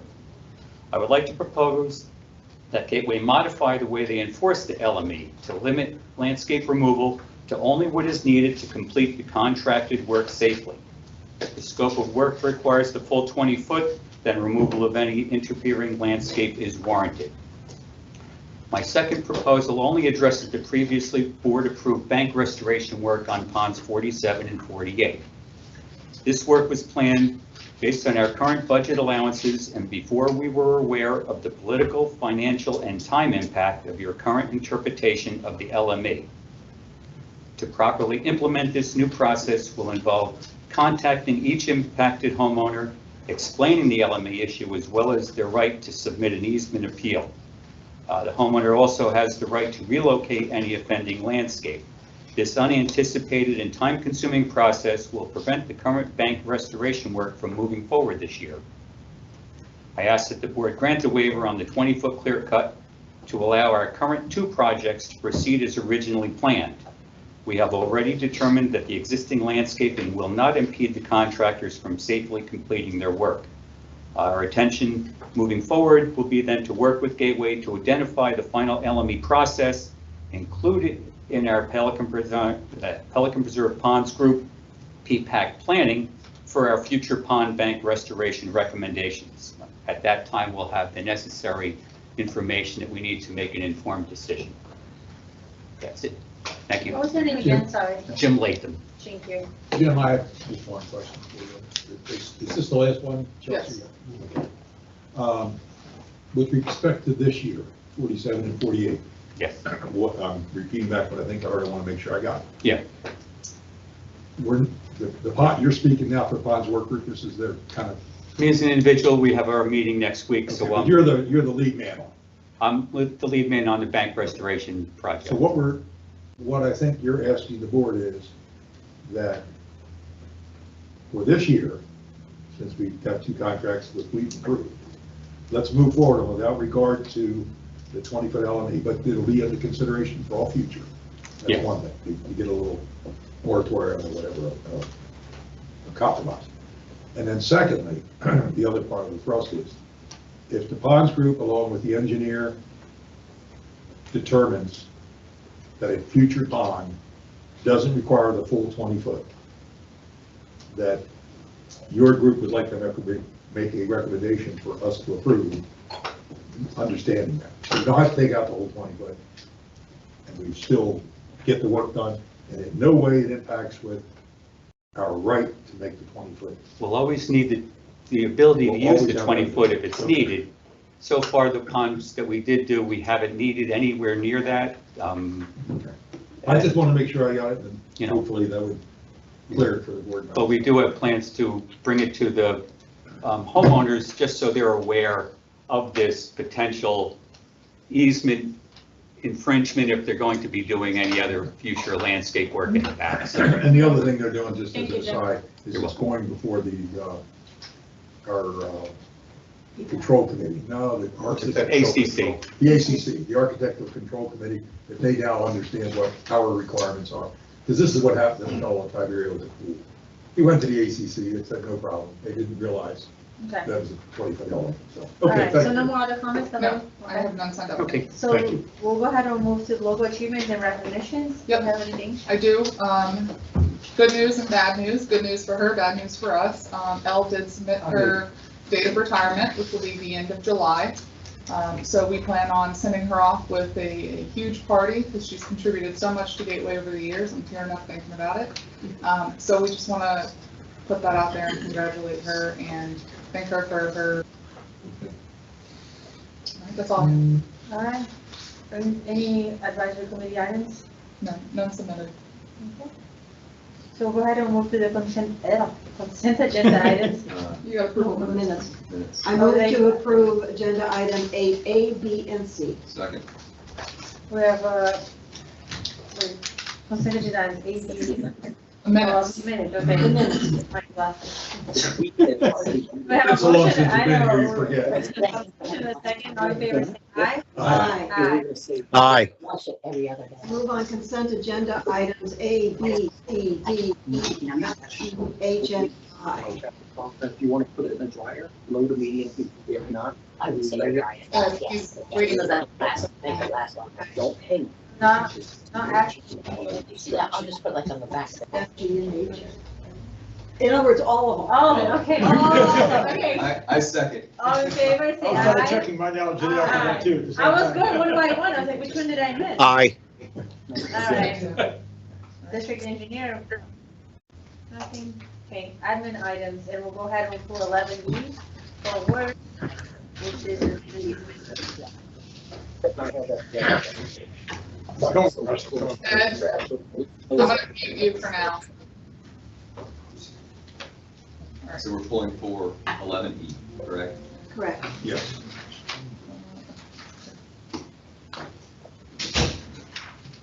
This is the approval that we gave the 20-foot blank easement for everything. And I'd like that to be, I'm suggesting that we reconsider that for 2 reasons. First and foremost is what was brought up by the representative of the ponds work group. In those instances where nothing is needed, where whatever is in the LME is not interfering, it seems a little foolish to require that to be removed. If it needs to be removed, we're not abrogating our right to do it. So if there is a major expansion and we need the full 20 feet, then so be it. But in those instances where it's not required, and particularly like in this case with Pelican, where the ponds group has approved it, along with the district engineer, and PPAC approved it, then I would like this to have that ability to, on an organized basis, allow residents to keep some things within our properties. What this means, the burden is, if we come back to staff, they don't have that clear mandate that it's automatically 20 foot and it comes out. It may be a bit cumbersome, but I would rather handle those on a case-by-case basis when they're required and bring them up. So I have a question for staff. So the 20-foot is a stipulation of the county. Southwest Florida. I'm sorry, Southwest Florida Water Management. It's not, well, it's not a stipulation, it's an easement. It Gives us the right to. Yeah. I'm just curious, because I know this keeps coming back, and I absolutely hate having something in place and expecting variation. And it seems like almost once a month, we've been talking about this. So I know the process in place is, we agreed to 20 feet, and we have a process in place for residents to submit in order for us to review it for special circumstances or whatever. What I keep going back to is how much, having a 20-foot I get, but what's reasonable? You know, how many cases do we have where, you know, is 20 feet, is that what's needed in most cases for maintenance or for repair? To separate the two things, I'll speak particularly for Pelican because I'm more familiar with it. I don't think we have anything within 10 feet. And 10 feet is more than adequate to do normal maintenance, including the type of bank repairs that we've done. That you guys have done. Because we don't do the. You don't have machinery like we do. So that's the bone in the throat, is they've got enough room, and the only reason we'd make people move things is because we passed the rule. And we're not authorizing the materials to be there. We've not in any way said that they have the right to have them there. And what we want to do is to make sure that every owner realizes you are in violation of the maintenance agreement. It may impact you at some future time. You have no recourse against the district if it does come up at a future time. But we're going to allow it right now because it doesn't bother us. So we go back to the old way. We go back to the old way. And it's more staff. impactful over here. It is far more because you're older and there have been more violations. But having said that, I reference back very, very quickly to the guy on Siberia, where Pond said it was okay for his pool and the landscaping. And PPAC asked us to approve it. And then it hit staff, and staff goes by the 20-foot easement. And we left them no course but to say, it can't be there. And then when it came to the board, and I voted to have them removed. But in reflection, that was impetuous. I shouldn't have done that. So that's one case. So I think the guy's got his own easement there. He knows he may lose everything he put in the future if we need it. No problem. He's okay with it. And we also cost him $500 to ask us. It's a stick in the eye when you say, give me $500, we might consider it, and then we didn't consider it. So now I weigh that against, I think it was Pond 1 and 9. I went out and looked at that home, and the guy had, I'm going to say 9 trees within the 20-foot easement area. He was asking for consideration. Somehow we got to a compromise where half of them had to come out, but we allowed them to keep the royal crops. So we've got a guy there that we, and rightly so, have said they won't interfere with the work we're doing. So we granted it to him, but he didn't go through the $500 process. Yeah. So what I'm asking, my purpose in retalking about this. I don't disagree with anything you said, except that you did go through the process, because you did pay, he did. I'm not talking about Javier, I'm talking about the guy 1 and 9. Did he do it? He did, I'm yeah. sorry. Yeah, All right. I agree with everything except that. Excuse me, I thought that the only. You're ratifying it today. Oh, well, then at the time we voted on it, we did. We voted on it, he just didn't have to check with him. Because I clearly remember Chelsea saying the only one that did it right was Tiberio. Yes, I said that. Okay, I stand corrected in that.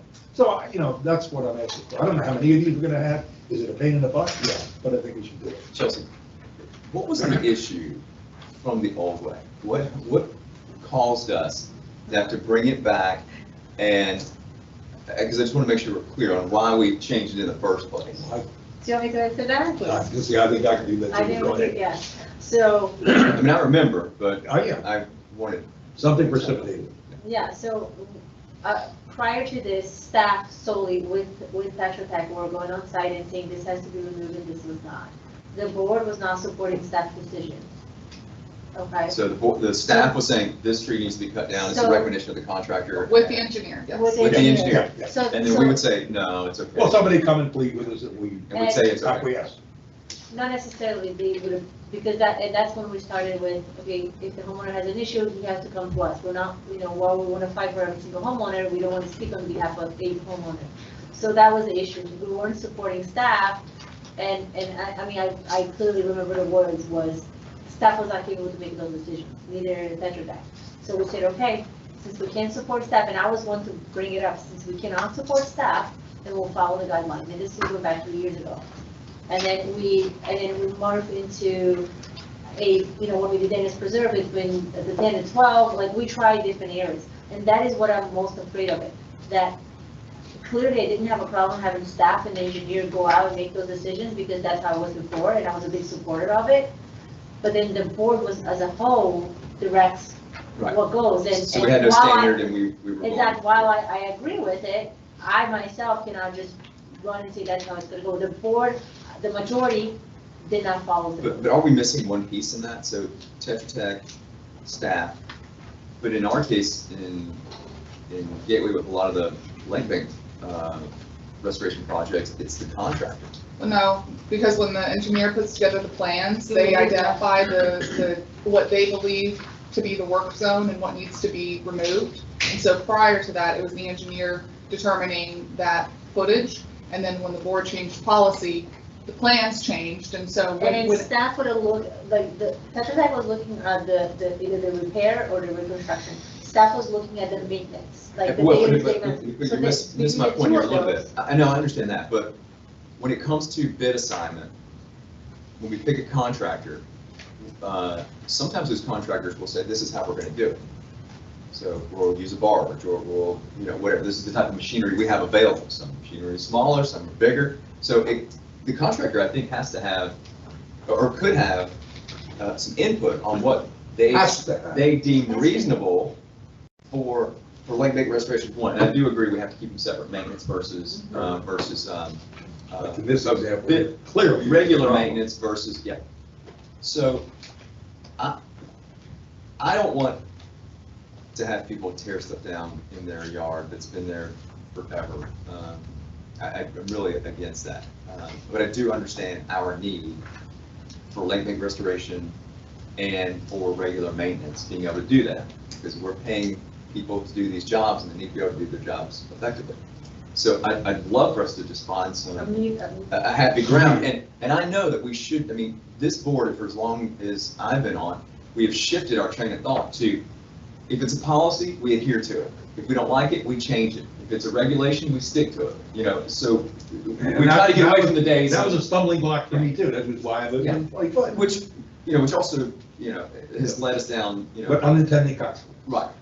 So I think if we could all agree that we're willing to, whatever the solution is, I think the 20 feet, might have been a good intention, but in practice might be more pain than it's worth.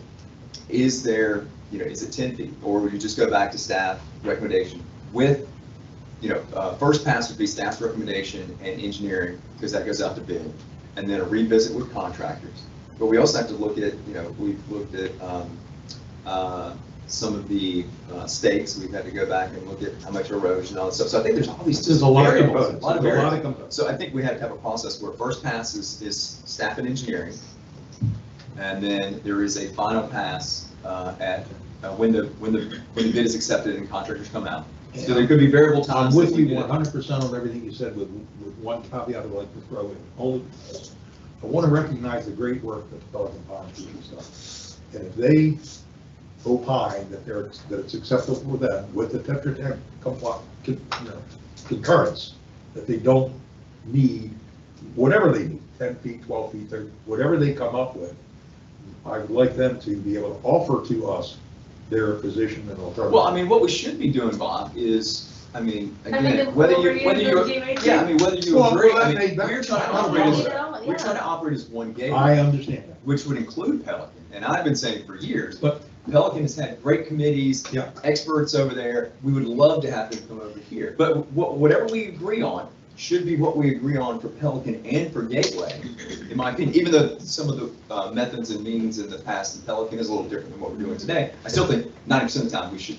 Well, I would think it'd be a major exception if staff would disagree with what the Pelican. Well, we should, yeah. That's all. And if we had a ponds work group over there, we'd all love to have it. If we had that, then we'd give them the same respect. But I think they've earned our support in what they've done. I don't disagree. You know, with how they've got everything, the drainage and the fish and the aeration, they got all of it. They're way ahead of us. I can't change that. They are. So I want to reward that work that they've done and give a little more weight to their recommendations.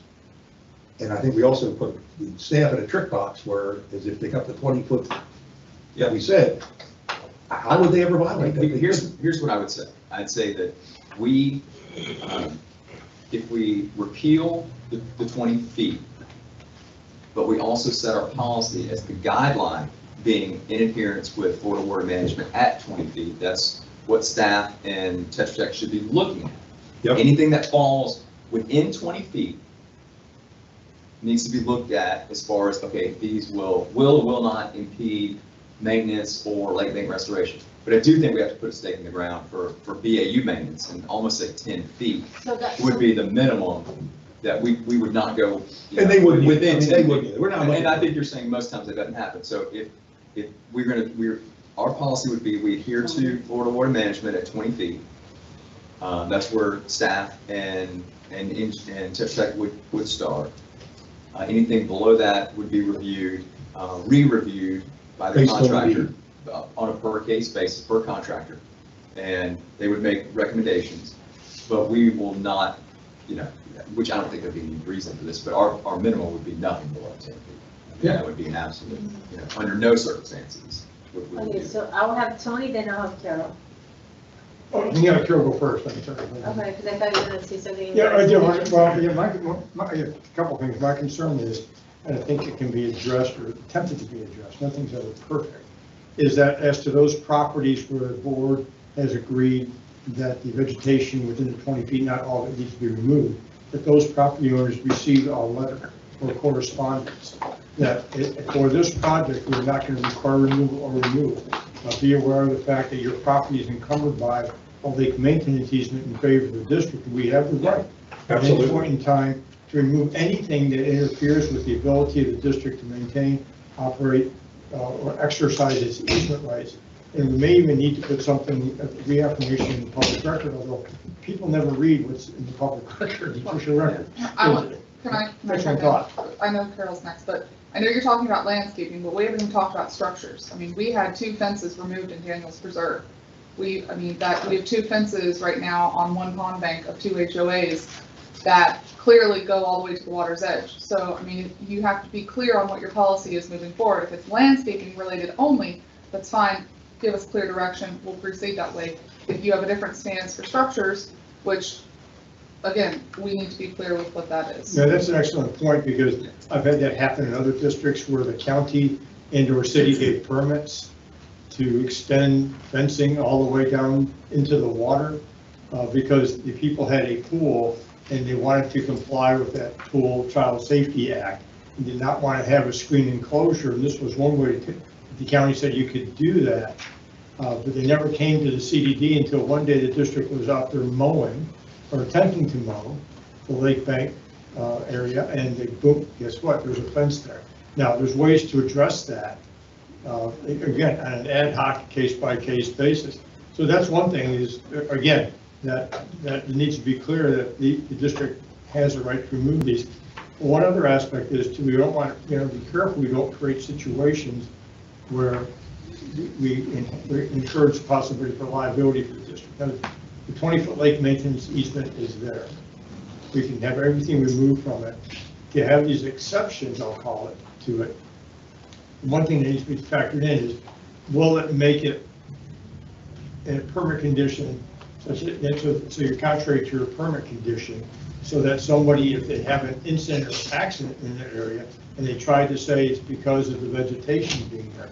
Not only, people come up with weird scenarios all the time, trust me. Then we may have some exposure. I personally don't see much difference between vegetation and something more permanent, if it's a problem, since they're in the 10 feet, to your point, I think we should have the right to move that out. There is an alternative. So there's really two ways we can go. We can just repeal this and go back to staff to give you a recommendation, or we can keep the 20 feet, but just loosen the review process for exceptions. What's It your kind of sounded vote? like you were leaning more towards, you know, Whether we repeal it or not, it's still there, it's in the books. yeah, That's it what is we in want. the books, and I think maybe the process is, that is the policy that we have on the books. However, staff and engineering and the contractor will review, and we'll just make the exception process easier. Like maybe, you know, you don't have to submit the $500 unless, you know, there's a clear conflict between what we would grant exception for and not. I know Carol had a comment, I apologize. I mean, Yeah, just wanted real quick. He's there, he's Real quick, when Mr. Latham was speaking, he mentioned about people putting new plantings in. I think that's something that needs to be flatly discouraged. Because, I mean, that almost sounds like that's the mindset, that people can go in 20 feet and plant new vegetation now. Maybe I misunderstood what you were saying, but it came across that. No, you're Oh, I can Okay. clarify, I would like, people aren't aware of it, okay, so. so hold on, Carol, go ahead. I would like to keep the 20 foot. It's there, it should remain there. In my front yard, I have one of those really beautiful metal green FPL boxes owned by Florida Power and Light. Oh, God. And we're not the first owners of this house, so over the years, people planted bushes around it to try and hide it and all that sort of stuff. About 2 years ago, we had a power outage on our block. Florida Power and Light came out, they cut 2 sides of the shrubs away, went in there, opened the box, fixed the problem, put the thing down, and left. That is what the maintenance easement is for. I think, like you said, Doug, that it should be the engineer, the contractor, and staff that determines what is needed for this particular repair. And on this particular repair, if the contractor can do it without having to take anything out, then we do that, and we send the letter. Because you don't have to protect the future rights. It's this problem before you today, it's this repair in front of you today. So if people want to clear everything so that in the future, if there's a problem, we can just go right in and fix it. I don't care about the future. That's the risk that the homeowner or whomever takes at any given moment if you plant bushes and stuff around there. Needless to say, we have bushes around there again. And maybe in the next 5 years, there'll be an outage again, and maybe there won't. But they will come in and do the same thing. I think that should be our policy moving forward, particularly on maintenance. Well, as it relates to the future, Carol, and I don't know if this is the thing you said, it relates to the future. If you move and somebody else buys a house, if anything they see, they think they have the right. There ought to be somewhere that they know that the 20-foot exists, and they're there and they have. Are you comfortable with, if we keep everything as is, but we amend the policy to include a review by staff and engineering, and then And the contractor. for restoration projects, and then Restoration or maintenance? Yeah, that's what, First, That's why I'd like to keep two things. contractor out of it. Maintenance is a reoccurring thing. If there is an issue, I mean, 20 feet is 20 feet. If there is an issue with general maintenance, which happens regularly, that's an ongoing, right? So that needs to be addressed. Restoration could be a 1 in 10 year, hopefully Or 1 in 20. 20 year event. To your point, we may have to move this tree because the type of machinery that we need to bring in prohibits the use of that based on the contractor's means and methods of restoring the pond. So I think maybe the policy needs to be stated for restoration and related projects or for maintenance. So we keep the 20 feet on the books. Yep. We add an addendum policy that states, for restoration, staff and engineering will review the design, make recommendations for any exceptions to the 20 feet. That will be re-reviewed upon. Well, we're the final. And then it'll be re-reviewed at the time that a bid is awarded and contractor is doing their assessment with their means and methods. Because they might say, oh, not this tree is okay, or, we're using different machinery. So there's a 3-part review. And then finally it comes to the board for approval. I want to keep the contractor out of it. But for maintenance, Doug, maintenance, not restoration, but maintenance. I think it should be the decision with staff, the engineer, and the contractor.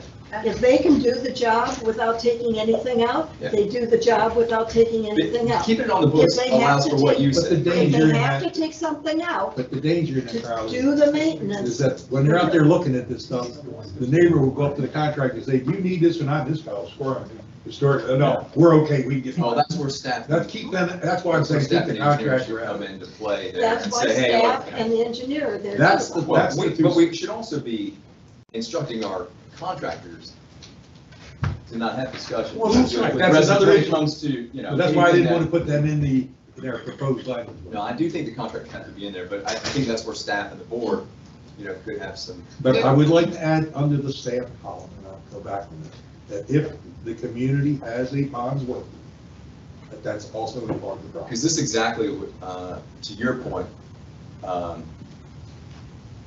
if we have a couple different review periods, and it would have alleviated the $500, because it would have been deemed, But I want to recognize that we do have a lot of very, very dedicated pond volunteers out there.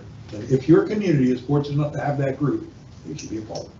Okay, so the only thing I was just, and I'm looking at the staff, because Daniel L here, but regarding the contractor maintenance, I personally feel very comfortable, because I've been in you have been in your pond, I've been in every single pond anyway.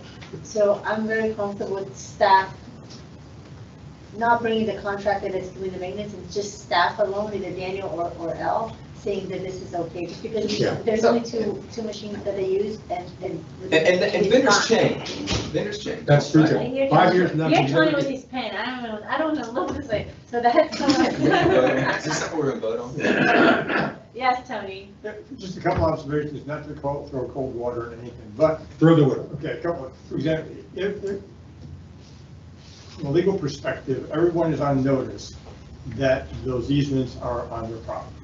The plats are a matter of public record, and legally they are on notice. Whether or not anybody reads their title insurance policy and understands it.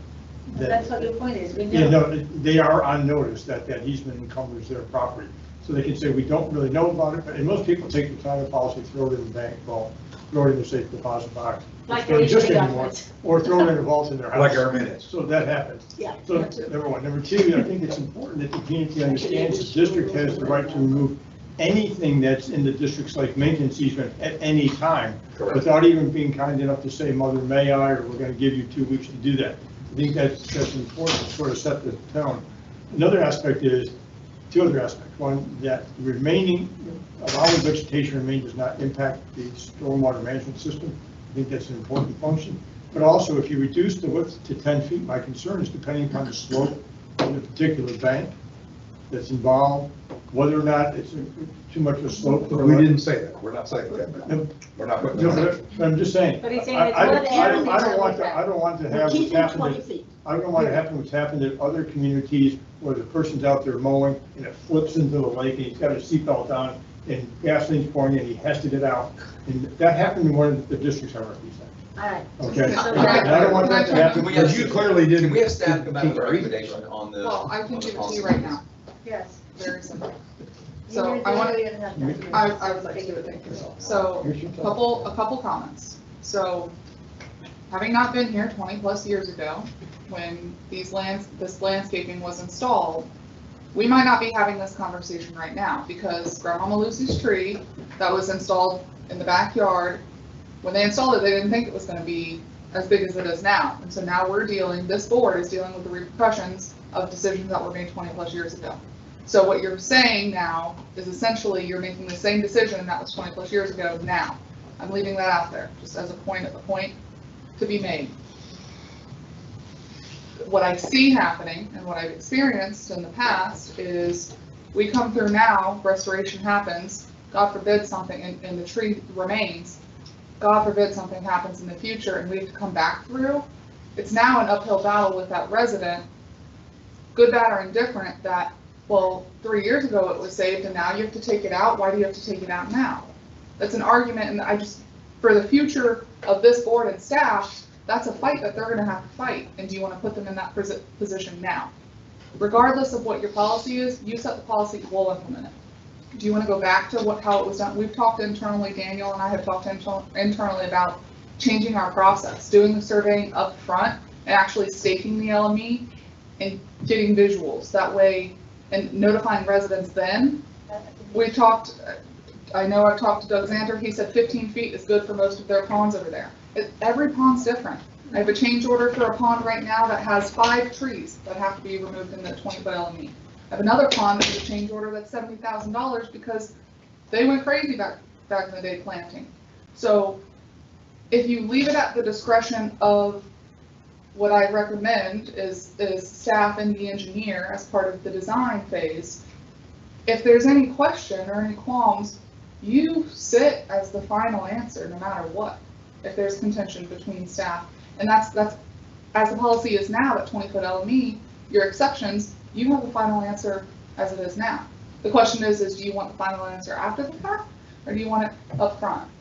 I remember from front, and a lot of the times what I have spoken with staff was, and I think with Tetra Tech as well, is it may be within 17 feet, so it's within 50 feet. However, when they do the slope, they will gain 4 feet, so it's no longer an LME issue. So there is that to take in consideration too. There's a lot of factors. So there's a lot of factors, and I mean, and if that's what we want to just keep staff and the engineers, I'm fine with it. And if Pelican Preserve Ponds Committee group will, like, you know, if at that point they disagree with Tetra Tech and staff, they're more willing to come and speak on behalf of it, and then we take that in consideration. But I don't think it needs to be within the process itself. Just I would like to keep the process of staff and Tetra Tech, and if the bonds group, just one of them, want to come and say that we disagree, then we take that in, because we're going to have the final decision. We're going to have every single one. I don't see a negative of having bonds in the approval process, because they're there. They're the closest to the citizen, to the resident. And as I said, if you're lucky enough to have the group, they should be part of the process. I can't imagine staff's going to fight them. That this is not adversarial. We're all generally in agreement. And then I think if you go back and put that hat, a few years ago, it was always supported, because the staff wanted to do nothing but conserve less damage. So I don't think we're going to be seeing. Well, the other part of my hat is the cost. You know, well, that too. When the ponds group does it, they don't have to have any other cost involved. When staff does it, somebody's got to go out and look and do things. Well, but that cost is we're already paying for that. Well, I know, but I don't like it. I'm trying to put it back. But we can't because it's part of the bid. Yeah, we can. It's part of what they have to look at to make those plans. So here's a couple other things, and I agree with Tony. I think Look for the record, Chelsea agrees with me. First one this year. A letter needs to go out to the property owners that do have encroachments in the LME to acknowledge that, hey, you have an encroachment. It's unauthorized. It's not obstructing the work of this, but it's subject to that easement. But Tony can make it happen. Draft up a pretty letter. But I think the landscaping, I think you revert back to your prior ways. Your structures, hands down, have to have an easement use agreement every single time. I don't think that there should be. Like if somebody built a fire pit. I don't think there should be an exception. Or landscape walls, things like that. Yeah, and along those lines, if a good attorney handling a real estate transaction, when they see the survey, it would reflect this encroachment into the easement, and the title insurance policies do not cover any loss by virtue of any encroachments. That would be disclosed by a survey. So they would want to have, and the mortgage companies also would want to have some cover for that in these non-disturbance. I'm gonna throw one more caveat. That help. I know, I'm sorry, I'm throwing like a wild woman over here in softball there. I'm gonna go back to Pond 109 a year ago. There's a property owner that had a monster of a tree, it might have been a couple years ago, had a monster of a tree on the edge of the lake bank, that when it came down after a hurricane, it uprooted a lot of our pond bank. And we footed the bill because their tree was in our pond bank and we had to make sure we were in compliance with our South Florida Water Management District standards. So that is the risk, to Carol's point, that is the risk that you take receiving these, because if a hurricane comes and the oak tree comes down and our pond bank needs restored, we're footing the bill. But Chelsea, in that particular case, and I don't know the details at all, but if we weren't doing a pond bank restoration, we wouldn't even know it, would we? No, we do, because we do constant maintenance of it, and the Oh, resident. it inhibited the regular maintenance? Yeah. and So the we pro- should have taken it down anyway, is what you're saying. Well, the property owner also was raising concerns that his property was being eroded because of the root wall being gone. So I'm just, these are I samples, appreciate that. examples that are risks that. But the we're gonna main take. focus today is the one we're gonna be working on, pond bank, rather than just So, arbitrarily. so let's recap that and then we move on, will be good? Yeah. So, okay, so recap, so so what we want to do is, we're going to keep the 20-foot LME, right? However, when the district engineer is on site, gathering information, and I do think a survey prior to would be helpful, given the cost of the survey. It's expensive. It's $5,500. That's expensive. I mean, I think you can't do this without that survey up front. That is what we have learned on this side. well, and we've not Because we had have- a problem with that. We have it. Spend that money. Okay, so then we keep the 20 LME, and then any residents that would like to keep their tree will will fill up the application, and then staff and the district engineer will come to us and give us the recommendation, Yes, and then we'll make the. fill out one of these. And that's still $500. Well, we can I waive do have a that question. case by case, right? Yeah, Yeah. I'd Okay. like to keep it one, if we think 500 is too much, because there is a cost of the engineer, Tony reviewing it, and staff reviews, there is a cost of doing it. I'm more comfortable keeping it a flat amount, so if we need to lower it, all we can, because it's a schedule. It's in the fee schedule. I'm very comfortable keeping it if somebody wants to put a pool in and then they have to go through this process. But what I choke on a little bit is the guy's lived there 20 years. It's never gonna be impacted, but now we're asking them to spend $500. You're asking I me to just spend had a question, $500. is this on the fee schedule listed as a standalone item for lake only, or is it generally, The easement use agreement. it's a general one? It's $100 for the application and then $400 for the review process and Tony's time coming in front of the board, et cetera. Recording costs, I think it's The also. recording Okay, cost so is added we're to. getting 21 hour, and so that's the cost. Okay, I wanted to see if the cost is really a cost, or is it a cost plus For 47 and 48, I think we got 19 homes that Okay. could potentially be impacted. I'd hate to go out and ask those 19 homeowners, but they gotta spend $500. well, they don't have to, because they may not even care about the tree, so if they care about the tree. Well, I mean, then it's never gonna be impacted. It's up close to the house. Correct. They're well beyond the 10. But then, Just we leave that would- well enough alone. but we wouldn't go to there, because staff and the Tetra Tech will come to us and tell us, don't Okay. dump it, you know what I But mean? Tony said we gotta notify the homeowners. Again, Yeah. they already have been notified. I think it's They just, want a I settlement. I think it's just like another reminder that you've asked us to allow this, but if they sign the easement use agreement, they're already on notice by that was the district's Yeah. rights and what we could do. So you don't need to sign a separate letter. I'm thinking, I thought the concept was not to have that formal agreement. Correct. But allow items to remain. Then definitely it's a reminder. Hey, you've already told us this is a reminder. Yeah, The- You learned let this me- in settlement. Let me help with this. Surveying happens. They stake the lake maintenance easement. We see, the residents see what that 20-foot is. Engineer, staff, pond subcommittee chair, whomever, walk it together, identify 19 properties. Letter goes out, you have an encroachment into the district's property, period. Just, hey, you're subject to this easement, it's an encroachment. It either does or it doesn't restrict the contractor to do the work based on the engineers and staff and pond subcommittee determination. If we do decide that it inhibits them to perform what they need to do, we say, here's an easement use agreement, fill this out, you're gonna go in front of the board for authorized move forward. yeah, I think that's what I'm saying, that's all of us are saying. The only problem I have is I've got 19 homeowners times $500, So we're looking at spending like. No. No. We're not spending anything, Rob. No, the surveys, I'm talking about the surveys. I'm focused on the surveys, not the, if we got 19 homeowners and we're gonna have to survey all of those The lots. contractor's gonna have to serve. For I'm your. saying no. You're talking to, hold on. Okay. Because we Work have, with me. we have active projects right now, and then we have future projects. What I'm suggesting is for future, but no matter what, your contractor's gonna have to survey it, because they're gonna, they We've have, never done they have to know where the The control control elevation elevation is. is. that. We have not done that. Yes, we have. What we have not done is individual properties. We have done partial surveying during every single lake restoration. We have done partial survey Over here. on both sides No, we have not. to find out what control is. No, we didn't do that. What we usually- have not done is what we did at Danish Preserve and Gateway Greens nowadays, which is a surveying of, in Timber Ridge, Yeah. right? That's the type of survey that that's new to us. And only because there's a question mark. Timber Ridge, clearly, there is loss of, of land there.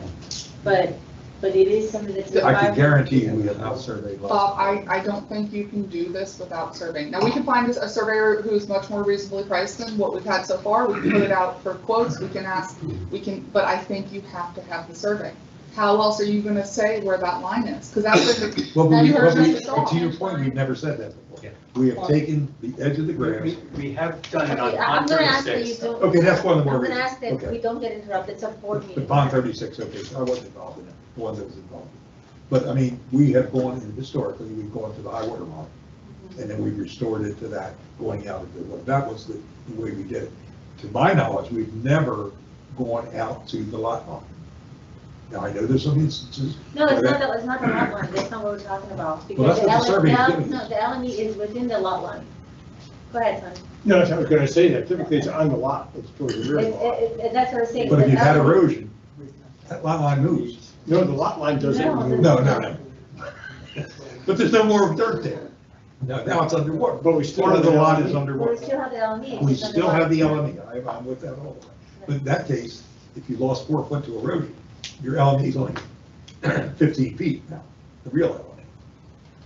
No, in the field, but you still need to. Well, you restore. got 5 foot in the water, who cares about that? Correct, Well- and then when they're doing the restoration, it could probably goes to there. And so If- that's one of the items that I was talking about, that when Patrick I explained. It's like, yes, like I think the one right behind the office, the 109. gentleman, 109, there was a little area in the golf course. Remember that they lost some erosion due to Whatever. 20 years. So don't worry, we don't have to add fuel, we don't have to add anything, because by the time we do the slope, it will be Well, fine. I'm So- real focused on the cost, and to put $100,000 on something that means nothing, I have a tough time. Go ahead, Tony. If the lake bank is eroded to such an extent that it's actually like 5 feet back, so that there's only 15 feet left of fill with LME is, you're non-compliant with your South Florida permit. So you need to It needs address to be that. restored, yeah, Yes. and which we have, but there's not many. So you don't have, Haven't done anything.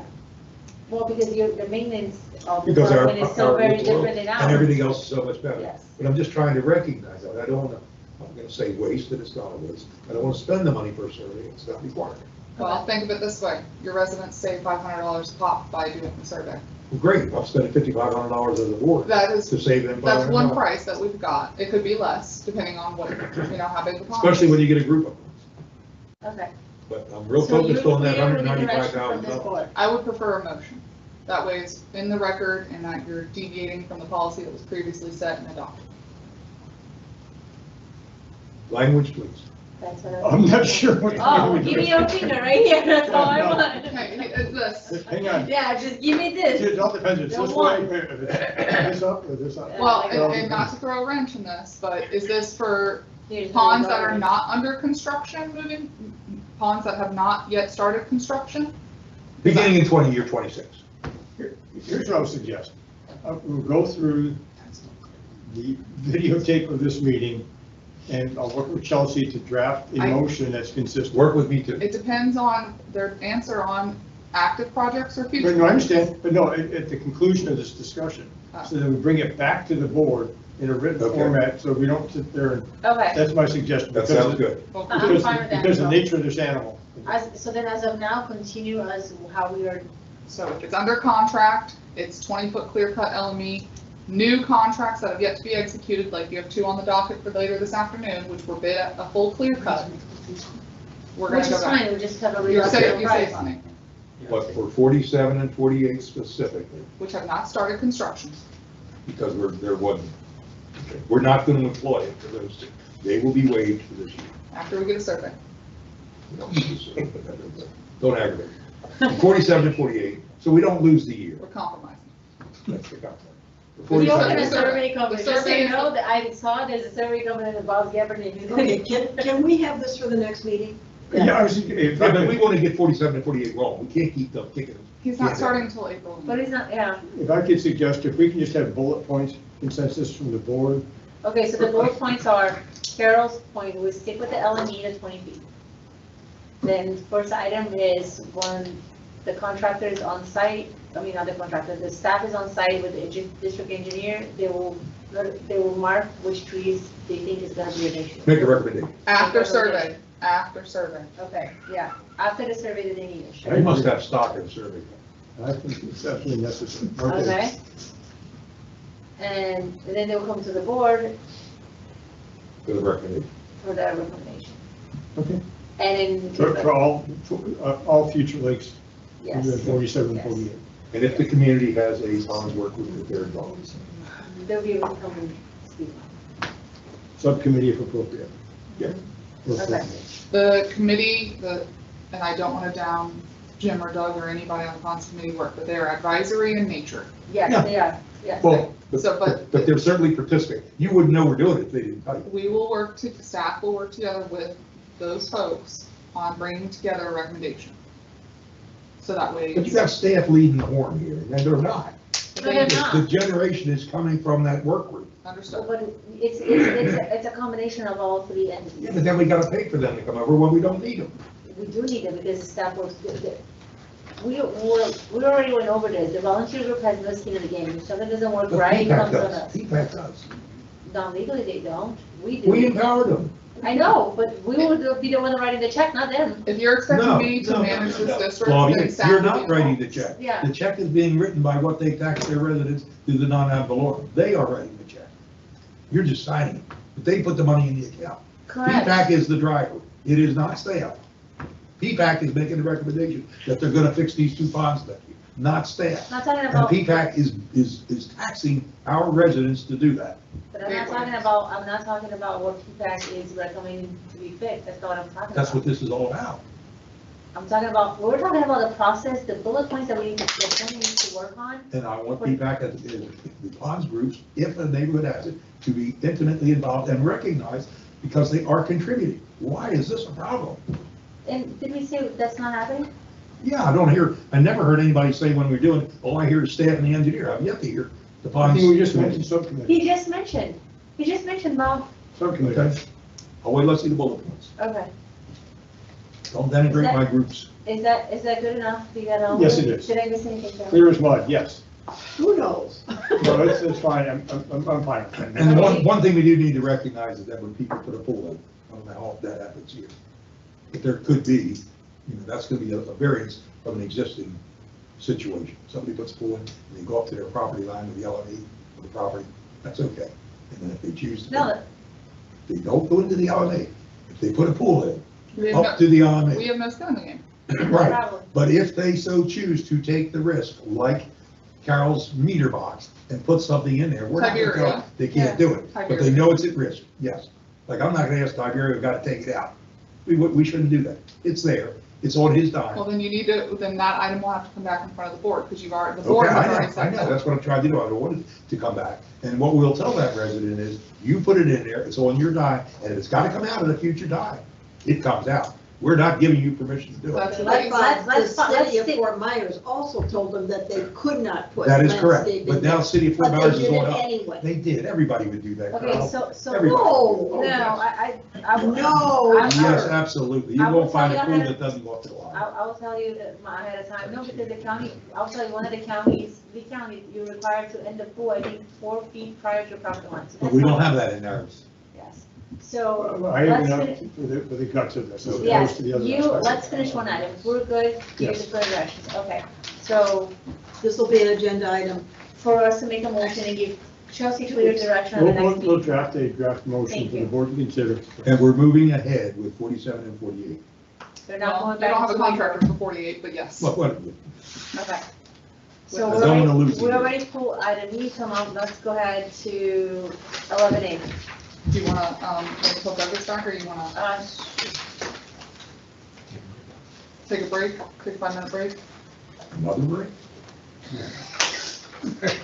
What do you have here? 1, 2, 3. She wants to make sure Doug is back. Well, Russ has stayed. Well, if Ed's offline and Doug is gone, we can get a lot of stuff done. Let's roll. Right. Is Ed online? Ed is online. He's online. Hi, Ed. Not that long. Why don't we just hold off on 11A and go to B? Yeah, because the other items are easy. Okay, so let's go ahead and move to 11B, which is consideration of the award for the Lane State Restoration 78 and 81. 75 and 81. 75 and 81. Thank you. Steven, do you wanna go over this? Yeah. You told me that he was online this entire time? Yeah. Did you hear the keyboard clapping? Steven, you there? Hey, sorry, I just stepped out to use the restroom real quick. You took a 5-minute break. So this one, this is the ITB for like 75 and 81.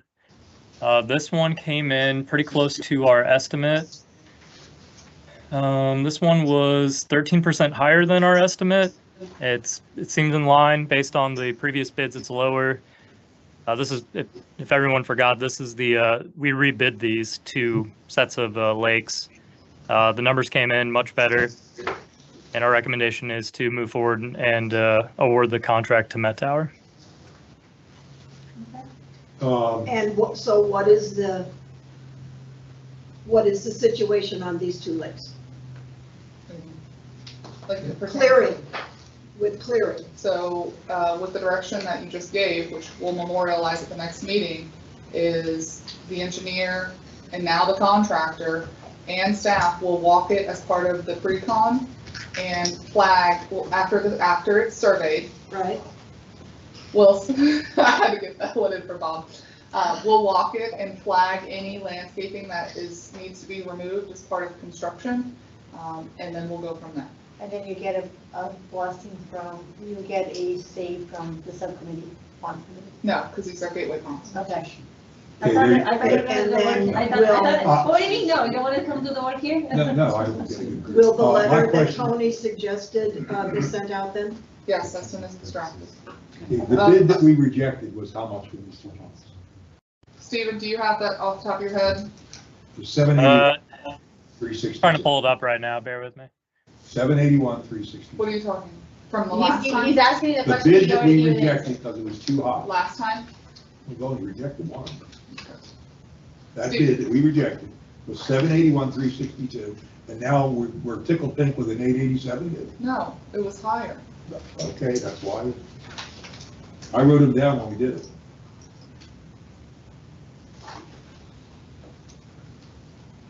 Their estimated cost That's- was 781,000. So Tetra Tech's original estimate of the cost And that's what was Steven was 781. saying, that was very close to his cost, but a little bit higher. 13% higher. Go back. Right here. Yeah, just that column that says EOPCC, it's engineer's opinion or probable cost. It's not a vendor. Okay, so what was the actual bid that we rejected? I don't remember. The low bid last time was $1,063,000. Thank you. That's what it was last time. Mhm. It's the same here this time. What happened? Yeah, because they wanted it to keep the same price. Because they didn't lower their, Nope. Met Tower did. That's our bid. Bid, it wasn't about a price issue, it was about, He had bid? yes, so there was an issue, it was another issue. Okay, Okay, so we're ready to make, is anybody ready to make a motion? I'll make a motion, we accept the low bid. Met Tower. Okay, accept the recommendation of the engineer. All right, so we have a motion on the Second. floor, second, all in favor, say aye. Aye. Okay, go ahead, item C. Lakes, 94 and 109. Go ahead, Steven. All right, so this is ITB 2508 for 94 and 109. This one came in lower than our estimate. Met Tower was the low bidder on this one also, and we're recommending award to Met Tower.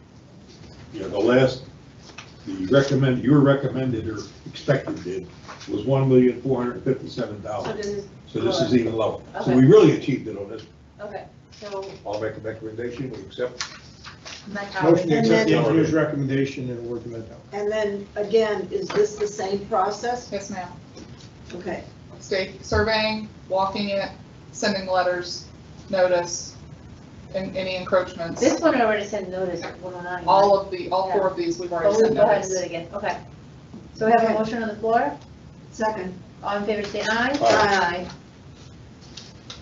Okay, so next item is consideration of award for asset control and patrol services at Stony Brook.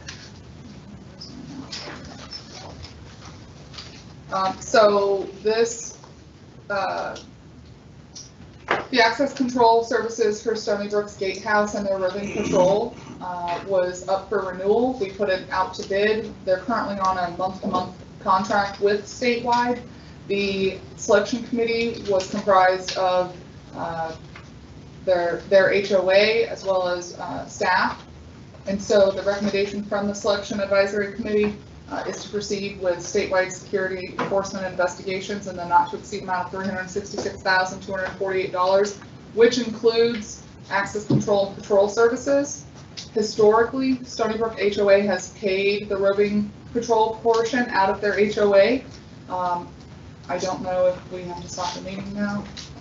Yes, we do. Yes. Brief recess. Okay, so we'll take a 5-minute break? Yes. All right.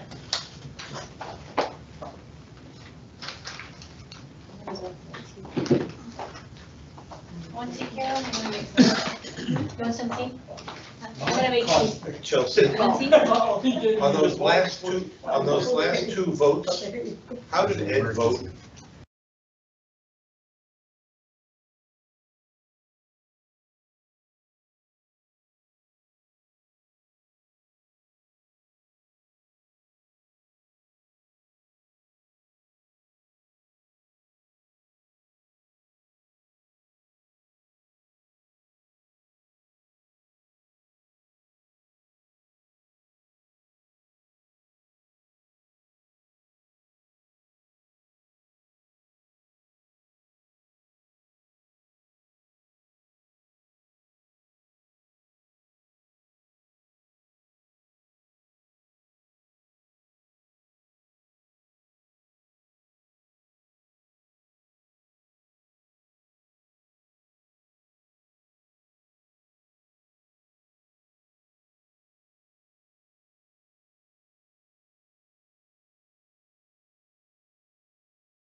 I lost the signal again.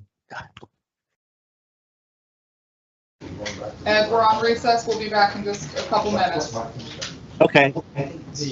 Okay.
All right, Flavia, are you back in?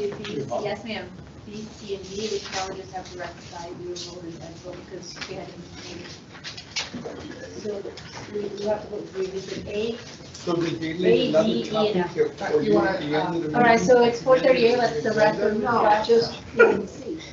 He is done. Just to get up. Yeah. Yeah, use that, so we need to, we have D, F, and A. You got No, a you didn't do flag F. on under B there? and C. You're done. I know, We're back I'm in session? telling him that we You haven't need, done those. yes, I'm Oh. telling him that we need to do D, Yes. Ed, are you on? D and F. F, and A. And A. Yes, that's what I'm You doing. unmute yourself. So we're back, 4:38, and what do we need, Chelsea?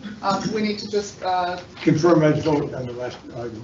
Okay, so Ed, on item B, for the Lake Bank restoration, 75 and 81, your vote is a yes or no? You don't need me? Laura normally drives this. Ed, you have to, I think you have to unmute yourself. I don't know that I can unmute you.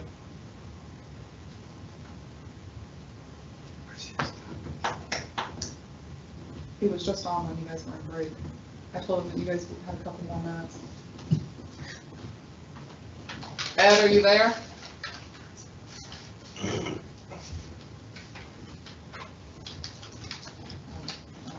Well, we have, It was already. we had a quorum, so. Yeah, when he comes back, we can ask him to register his vote. Okay. Well, it won't change since we're unanimous. For the record. For the record. Marty's point. Okay, so D. So that's where we're stuck. So go ahead. This is Stony Brook. Hold on, Ed's trying to FaceTime me. Are you able, oh, you hung up. He needs to become technically competent. Move on. Hold on. No, I'm as bad Can you as he unmute is. on your, on Teams? I vote yes for the Lake Bank project. For both B and C? Yes. Okay, thank you. Do you want me to keep you on the phone? I'm gonna stay on the phone because I don't know why it's not working. Okay. Okay. All right, so Chelsea, go ahead. And you'll have to end the Teams, exit the Teams or you'll get feedback. Don't worry about it. D. Let me turn it off. Yeah. You hang up the wrong phone, that's what I said, don't worry about it. Oh, you are so technically Oh, competent. it's okay, it's okay. Stony Brook. Let's move on. Chelsea, you can end his session in Teams. You can boot him from the meeting. Oh, the voice. God speaking. Well, Let me just- Oh, just kidding. let him do that because he might be, Yeah. unless you get.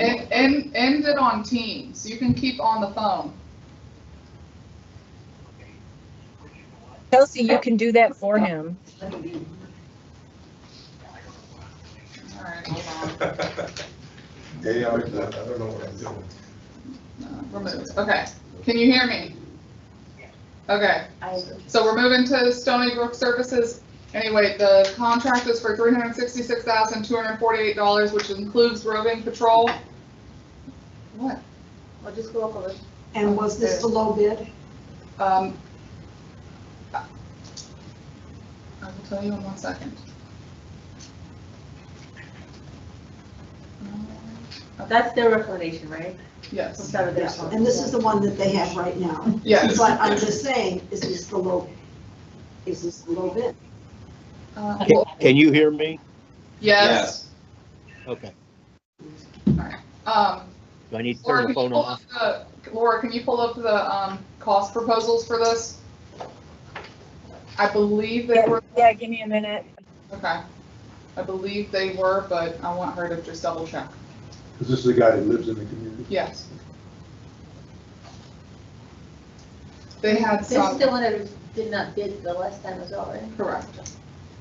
There So were, This is recommendation by from Stony Brook. yes. Their money. Yeah, so. Yep.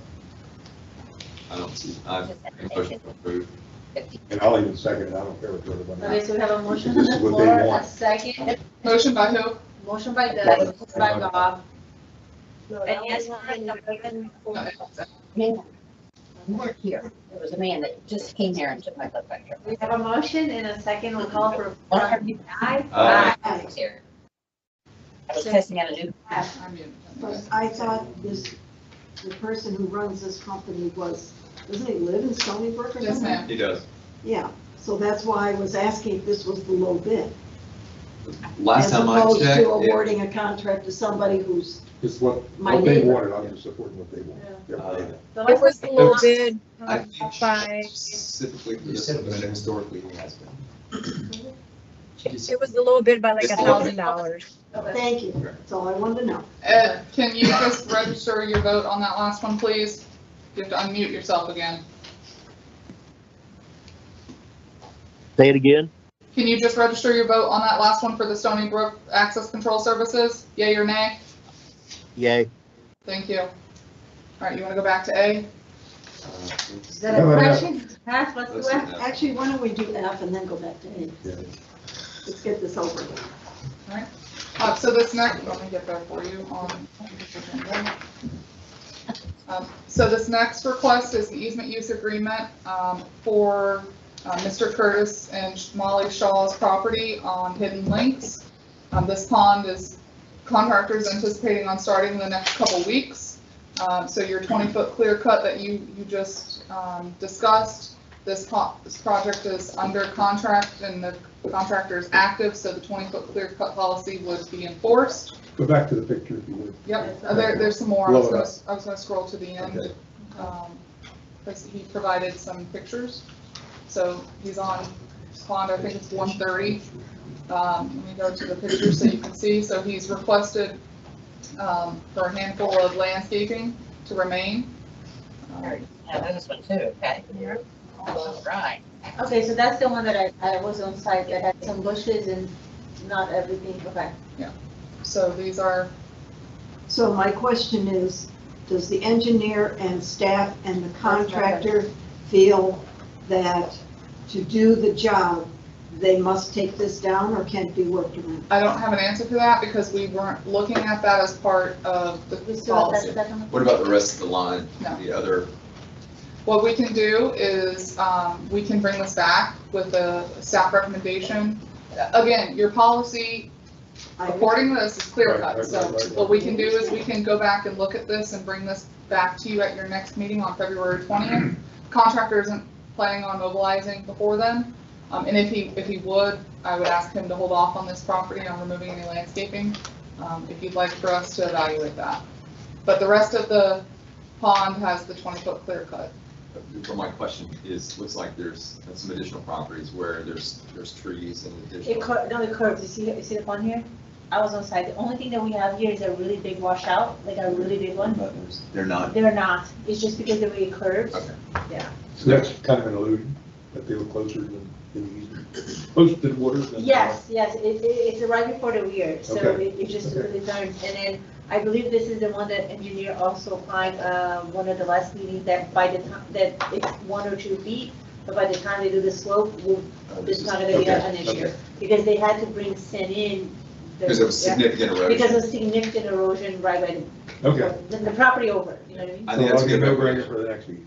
Okay, so you want us to bring it back with staff Yeah. and engineer's Yeah. recommendation? Okay, And contractor. thank you for coming in. Sure. Gotta like that kind of. Thanks for your consideration. Hey, you should be able to say, I can do it or I can't, period. All right, going back to. Okay, A. Hey, Russ. You're back, Russ. So was there any follow-up questions or comments for Russ with regards to the report? And I will caveat Did you read this. all of it? No, I haven't read it. I give you 5. It doesn't matter reading, I gotta go line by line with him, I'm not pain in his butt. So I'll do that. if you choose to stay with the tentative timeline that was originally put together, we would have to advertise for a public hearing to be on March 20th of over a month in advance. Go ahead, Tony, your point here. Go ahead. Go ahead. Yeah, following the protocol and process we utilized last time, we advertised 30 days in advance in the news press for the public hearing to consider adopting and approving the revised 2020 assessment methodology. And thereafter, when the board embarked on its budget adoption, the purpose of adopting it was, I think it was in May of that year, 2020, was to adopt it in time for the board to utilize and staff to utilize preparing the budget for 2020. Then at the time of the budget adoption hearing, there were other advertisements and individually mailed notices to all the property owners under Florida statutes because the basis and process of assessment has changed. And then we also had the big ad in the newspaper. So you get, I'll call it a second bite at the apple where people want to come in and contest the assessment methodology and or their assessment on the property. So if we're going to, the board's going to consider approving for purposes of the budget and for going forward, the assessment methodology be utilized in this year's budget preparation. If they want to have that on our March 20th board meeting, I need to know today in order to timely place or prepare it and to be placed in the news press, at least submit it for a date that's 30 days in advance. At the board meeting of February 20th, if I was to have the ad already, I could try to submit it. We can do it online now. The nice part about the news press, they have transitioned to a process where you can set up an account, go in yourself, outline the ad, prepare the ad, proof the ad, and request a particular date. And then the news press will have on a calendar, open dates, close dates. And then if for example, on February 20th, the board was to say, go ahead and advertise it for March 20th, the problem is there's 8 more days left in February. And so that's 8 days, then we have 20 days in March, we would not be able to make the March 20th hearing date. So we need to know today whether to advertise for March 20th. Tony, would it be appropriate for a motion to authorize the setting of the public hearing on March 20th based on the recommendations and the report presented by Russ today? Is that a motion that you can make that motion if the board wishes to? I'm asking, would that be the appropriate motion? Yes. And so I have That's the motion I make then to proceed with setting a public hearing on March 20th, 2025, based upon the results of the study that Russ presented to us today. And the report that's the report that's in the agenda packet for today, recognizing the board can, after taking public input at the public hearing, can either continue the hearing, can make modifications, make adjustments. If you recall, I believe last time, we even had, the April meeting was initially scheduled, then it continued to May, if I'm not mistaken, so that because of input from the public. So that's the possibility. Yes, we always have the ability to make changes.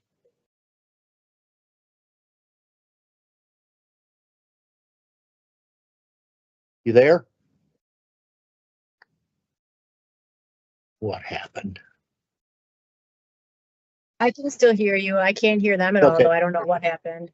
We lost you. Yeah, I make that motion to go on ahead and authorize setting the public hearing on March 20th.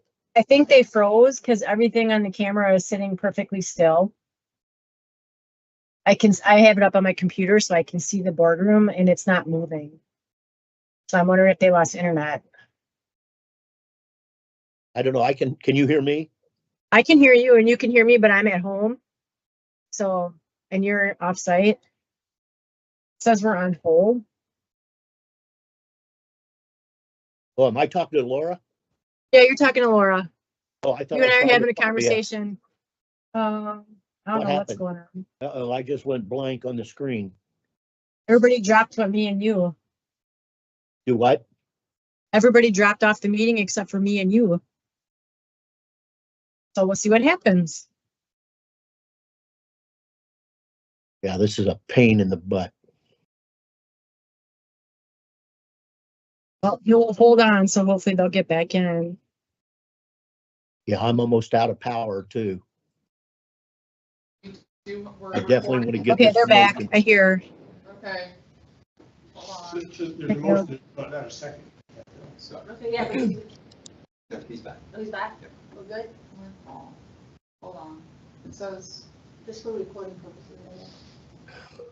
I can hear you, but I can't see you. Yeah, I don't, okay.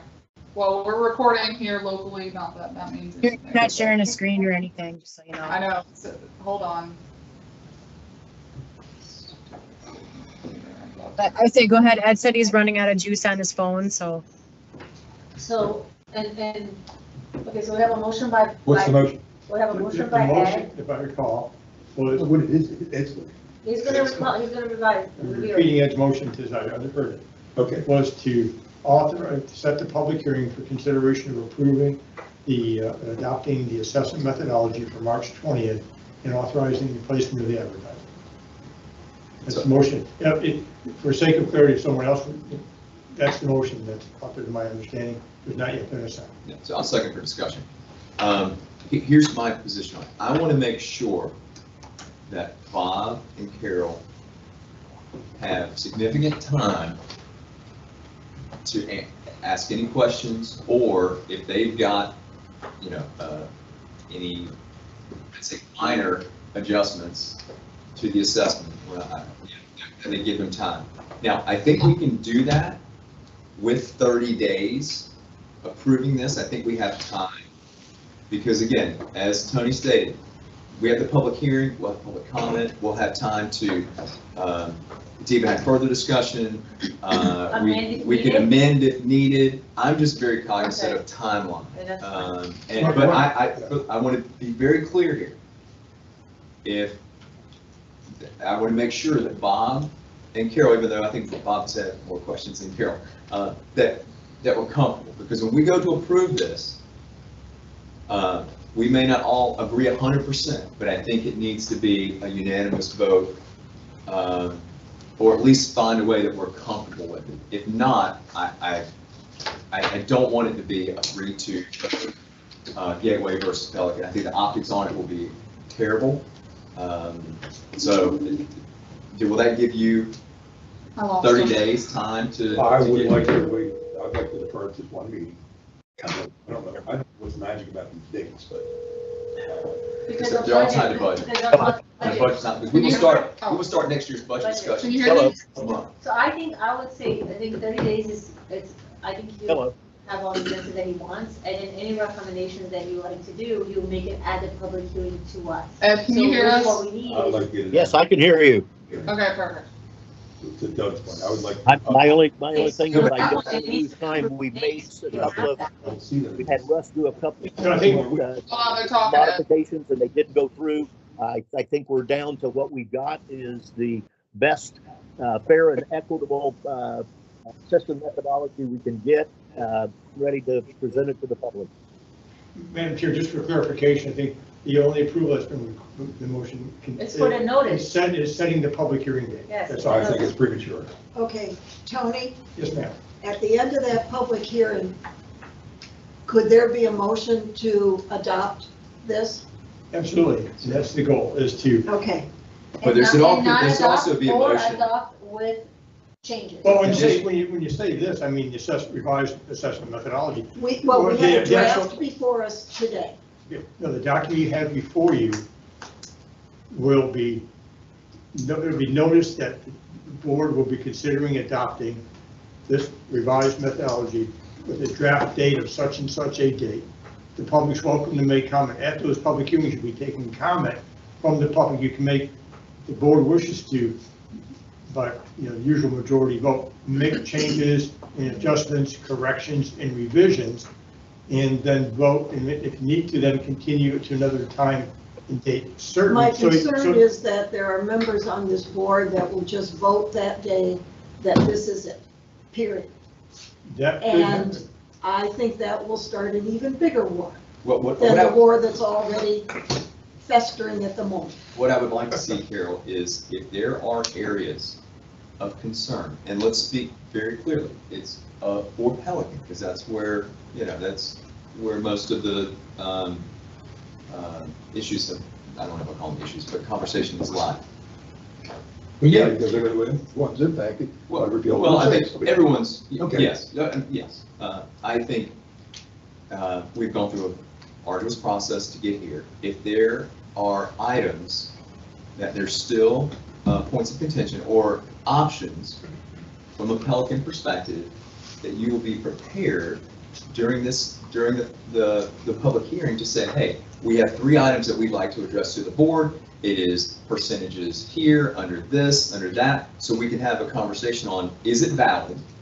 Does it make sense? We can do that in a meeting. We're all adults and board members. We can do that. And if it makes sense, we amend.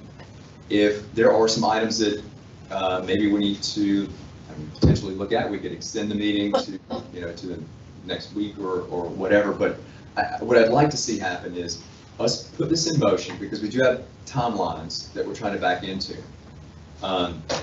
But I'd also like for you guys to do your due diligence and say, look, if there's issues, if there's items that you have issues with, come to this board with solutions and alternatives, as opposed to us just arguing, I want to do it the way we did last year, or I think it's too high, or to me, that's not a logical, and I get it, I get why you're saying it, but I think 30 days is enough time for you guys to meet with Russ, to talk with your people at Pelican, to talk with staff.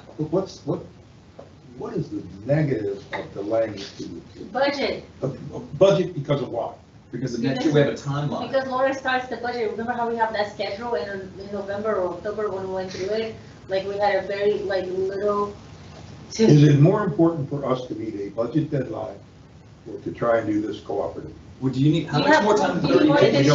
No, we don't. You have 30 days. You have 30 days to do it. You have a month. 30 days is when we should come back and talk about what I'm gonna learn in the next week, 2 weeks. No, 30, within the next 30 days, you're gonna meet with Russ, and you're gonna go over all your questions and your answers.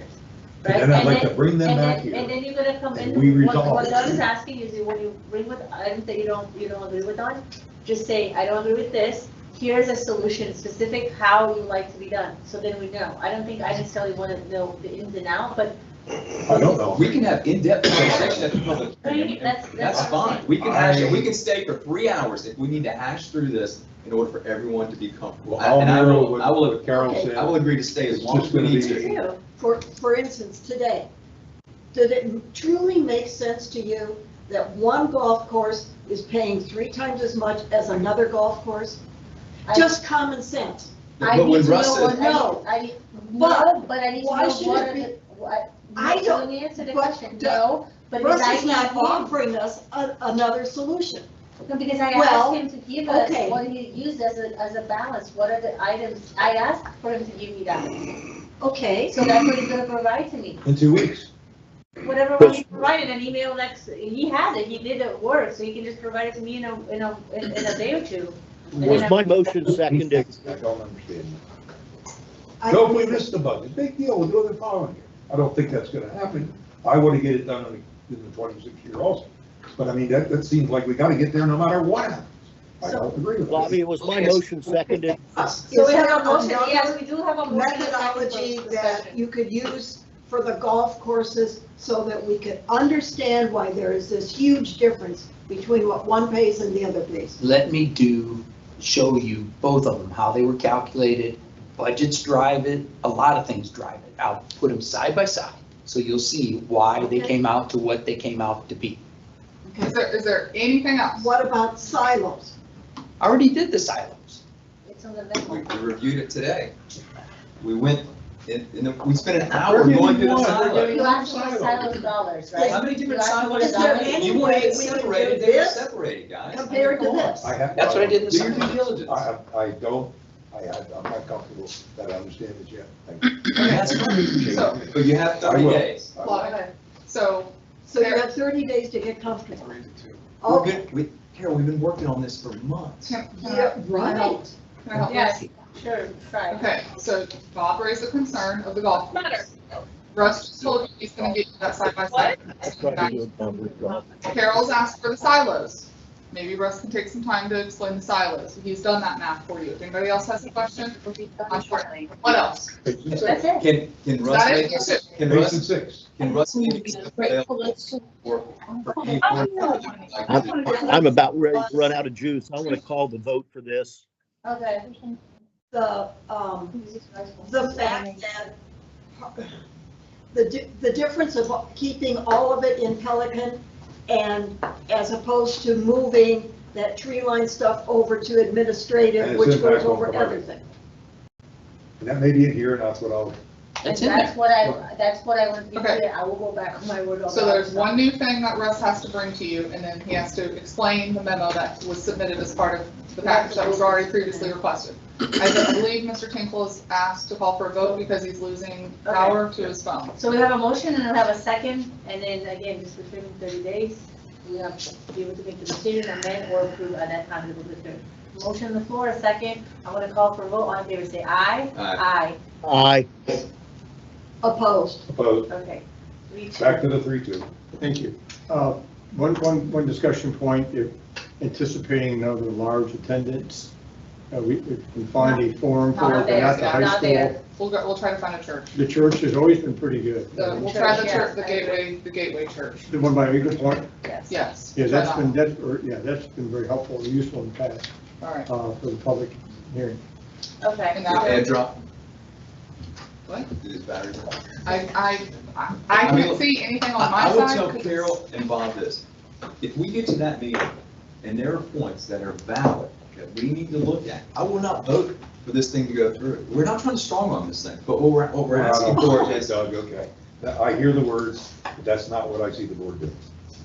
I mean, Since there are reservations right now, significant reservations by 40% of the board, and we just voted 3-2. but it just seems like Go ahead every time you anyway. guys ask for something, Russ brings it back, we silo. We look at this, we showed you mathematically that the old way is more expensive than the new methodology, but that's not good enough. You still want to. No, I didn't say it's not good. I just said, I didn't. Carol get said this- silos, she just said it. I did. I didn't get this information enough. I know you gotta review it. And understand. It's- And that's all I'm saying. If it's valid, that's fine. Okay, so there are 3 things that are followed up, Russ is gonna follow up with. He's gonna go over, for those who need further clarification on the silos in the memo, he's gonna go over the landscaping breakout, which he's already calculated, and then he's gonna calculate The golf course the explanation. golf one, course that's it. explanation, and provide that as soon as reasonably possible. Okay. Are you clear with that? You good? Yeah, I think so. Okay. And Russ, did you understand Ed Hedges' comments when he came up and spoke in public? Yes, I did. Okay, As I a wanna make matter, sure we covered that also. as a matter of fact, I want to clarify a couple things that he said, which were inaccurate. And I don't doubt that. I just want to make sure that we have time to talk about those things. I did, and he pointed out a few things. One thing was correct, I didn't realize that there's a Fort Myers, you have the city of Fort Myers. We can't get Lee County, we have to use. I understand that, Okay. just let me finish. Okay. There is one in in the total admin for the sheriff's department. I need to get that cost, because we need to add that in there to the total admin portion. What does that mean? That means I need to know what your budget line item is for that. So The we're city, gonna, the city city Pelican of- Preserve has none for the Lee County, but they do But have one. for the I need to get the Fort Myers That's one and exactly. add that over. So, I got that. in what you did right now, you only had part of the cost, is that what it is? I had the sheriff's part with Which the is gateway only the side. gateway cost. Right, but I needed the Fort Myers Police Department to add in there as well. Any of that gateway sheriff's cost currently residing, because you didn't know about the city of Fort Myers, in the Pelican budget? It's in the admin budget that It's everybody inside. shares. Yes. So Yes. it should, I agree, it should be only on the gateway side. Okay. And then we add another column for City of Fort Myers, and that should be only on the Pelican side. That's easy. That makes sense. That makes And sense. that makes That's perfect not sense to me. 100, yeah. And that's fine. I just, And then what it about wasn't the in sewer? yours, so if it I wasn't didn't in, catch it. right, it wasn't in your side. Let me double check that though. Okay. Just to make sure, because it might have been in that list of, here's remember what I I had to create an admin side for you guys? Remember that? Because there was an admin part in there, that's the, Well, I don't think that's something we asked for, but okay, I knew you did it. well, because the gatehouse was in Don't there, answer. your internal patrols were in there, it was $495,000. Here's where we get screwed up in the budget. See, we have it, the city of Fort Myers cost is in the budget. It's in the O2. It has always been. Then if it's in the O2, then I have covered, I need to double Okay, check. well, it is in there. See If where it's it- line item. I just need to It's check under the line safety and item. security in there. There That's you where I go. get. this goes back to treating equal, because the greater it's LCSOs and the greater gateway in the admin budget. Everybody's paying one into the admin budget. Yours is only in your 002, so what Russ is suggesting is we move your patrols, so that way it's a share, because everything is shared, right? Or we can, Well, separate. wait a minute, or we can split them. That's Yeah, a In other total- words, I Whatever put, how you I want it prefer out to have forward. it You keep, okay, so And you that's prefer to fine. keep it within 002. and then I just take that $30,000 and split it among the gateway. Yes, That's perfect. easy. Whatever you guys. And then the want. other thing was tree line. Yes, he did talk. about Well, the tree that. line, We've talked. remember, the tree line thing is going to be driven primarily by the budget. And what I need to know, I use the 1/3, 2/3, and I heard somebody say 10% and whatever. We need to define it as a board what that delineation is. That's what it's ultimately Shouldn't going it to be be. easy? I mean, it's All right, based let me, on. let me work on that and I will get you the number. Please. You'd think it'd be easy. I did it 1/3, 2/3, because there was, With the Ameriscape bid, we have pricing, so I can do that. Yeah, but that shouldn't hold us up. I mean, No, we but got he just- concessions in that area. He has the numbers, so it's just a matter of where do you want to put those I numbers? will get myself up to speed. Yeah, and but the, Bob, don't you want the Cost. the cost? Cost of the silo, not the explanation of the silo, the cost of silo, that's what you're asking. Right, but you also wanted it to go back the way it was in the If old it was computed methodology. under the old methodology, it's a certain number. If it's computed under the new methodology, it's gonna be a different number. I have some reviewing. I don't I know. don't. So to be clear with this tree line, correct me if I'm wrong, Russ.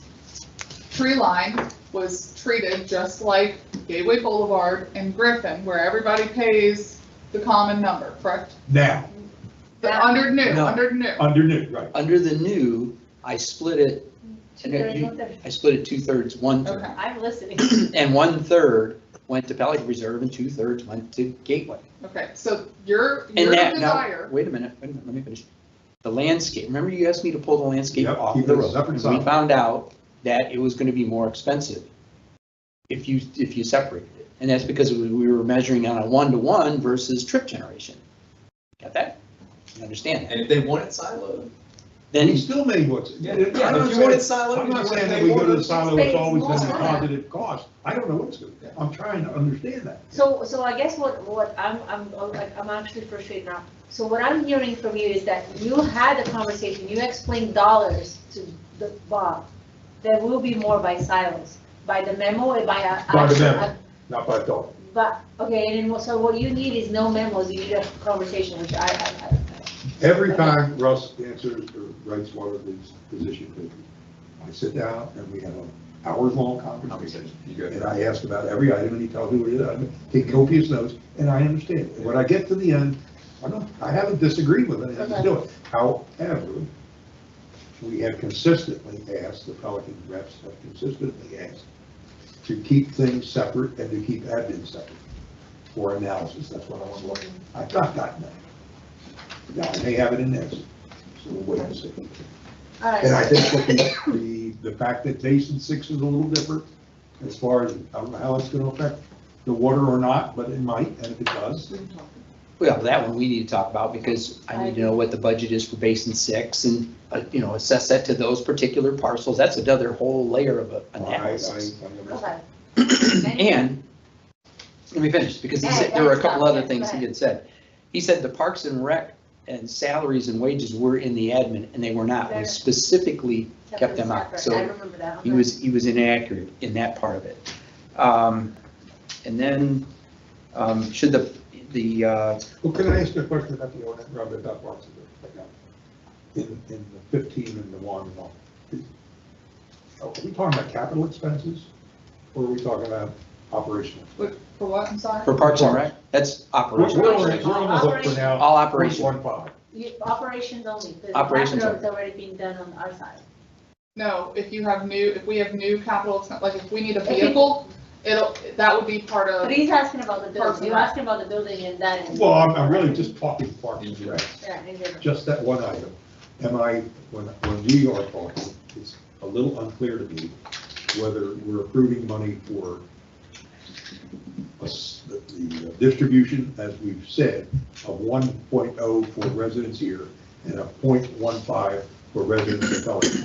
Is that only for capital items, or is it only for operational items? O and O and M. M, it's both, because you have capital as part of your budget every year. Now, it may be a vehicle, it may be, we put up the funbrella. That, we include capital every year, and you guys review it. So now when a pond fundraiser comes up, or a vehicle for the Parks and Rec, now we're also going to be paying the 0.15. Yeah. That's right. It's a dangerous precedent. Even though we numbered up, even though we're not going to be there, right? And I know we agreed to the 0.15, but I was thinking in terms of the capital, didn't realize it was also. It was everything, yeah, okay. I don't know what else I had, that's it? the only other thing that I want to mention was that he had said that really we should have taken about, this was the same question you had. What happens if we bring the salaries and wages back and it takes your assessments up? Because you're spreading it just among your units and not all of the other units of Gateway. And when you do that salaries, does that include benefits and all that sort of stuff too? That's all the salary, yes. Yes. Yes. So it's just not salaries, but it's salaries. benefits, Salaries, wages, benefits. Taxes. Yes, all of that. But I wanted you to understand, I did take a look at that, but it bumps you up, so. Takes your assessments up.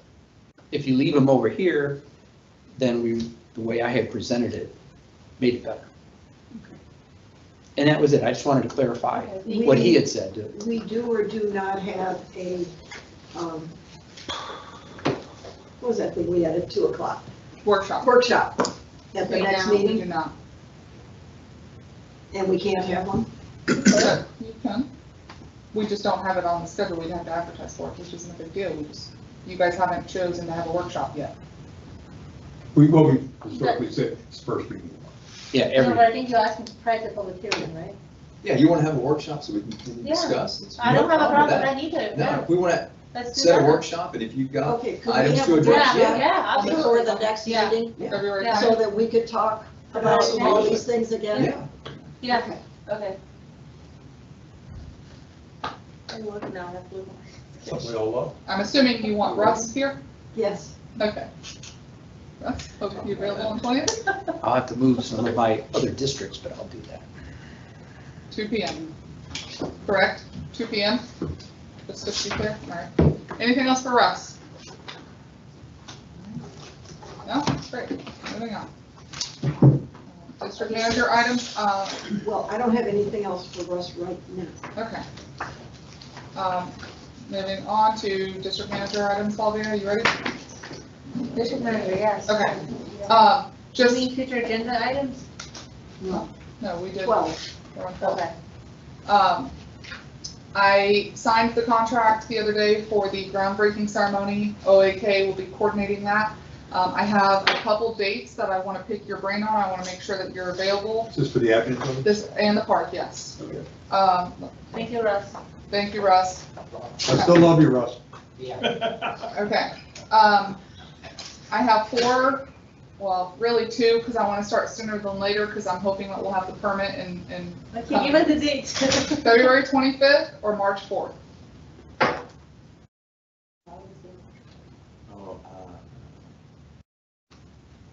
Oh, What time would this be? I think I'm out of town. Well, so the What time? question, well, here's my question. Do you want to do it in the middle of the day, or do you want to do it towards the evening at 4 PM?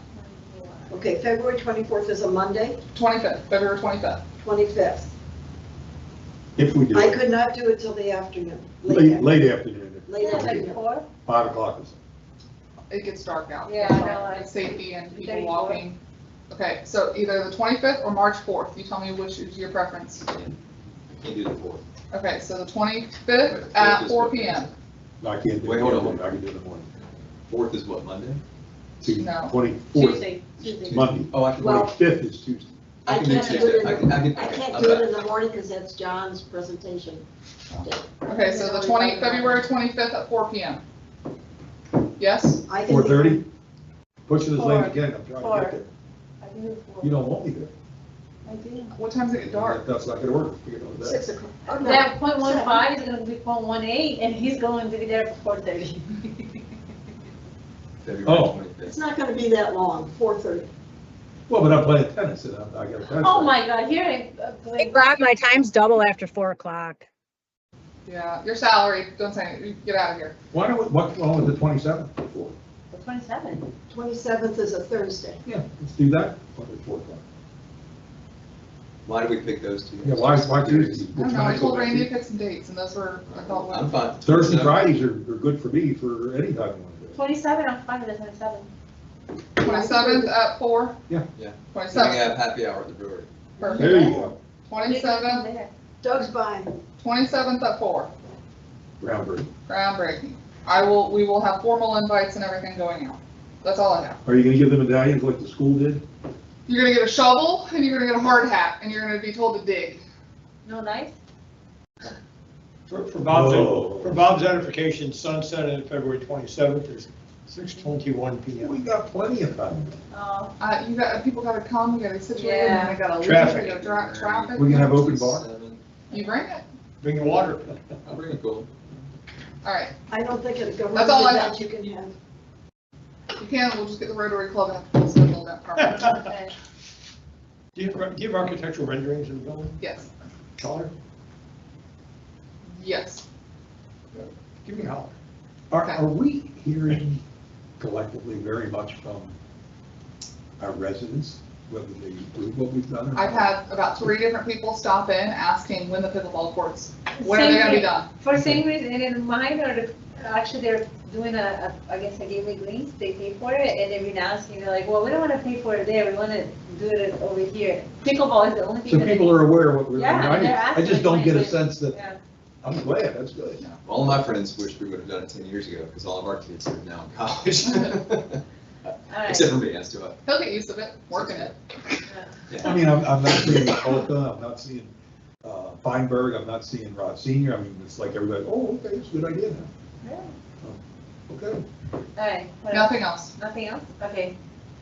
Okay, Commissioner Thornton. real quick, did you, remember at the last meeting, we had talked about, like, just alerting DOT to look at our crosswalk sections to see if we need to, especially the one, like, from Trinity, to look and see if if there's a possibility to put, like, a light or something, like a crosswalk more defined. And also, I was going to leave this with a couple comments, but we also talked at the President's Council meeting about having Randy post the e-bike and our sidewalk regulations. We'll get So that. what I talked to Chelsea about at the President's Council was, because e-bikes came up at that meeting as well. Sorry, I missed it. Yeah, is we need to make sure the public is aware about what sidewalks are used for what, what can be on them, what are the speeds, like, just so They're people are getting aware, very fast. for a couple reasons. One is so the public is aware, but I think more importantly, for people like me who've got kids that have now e-bikes, we need to be aware of what the restrictions are and what the, hazards are, so I can teach my Did you kid, reach hey, out you need to to the be county? cautious, you Not can't be, yet.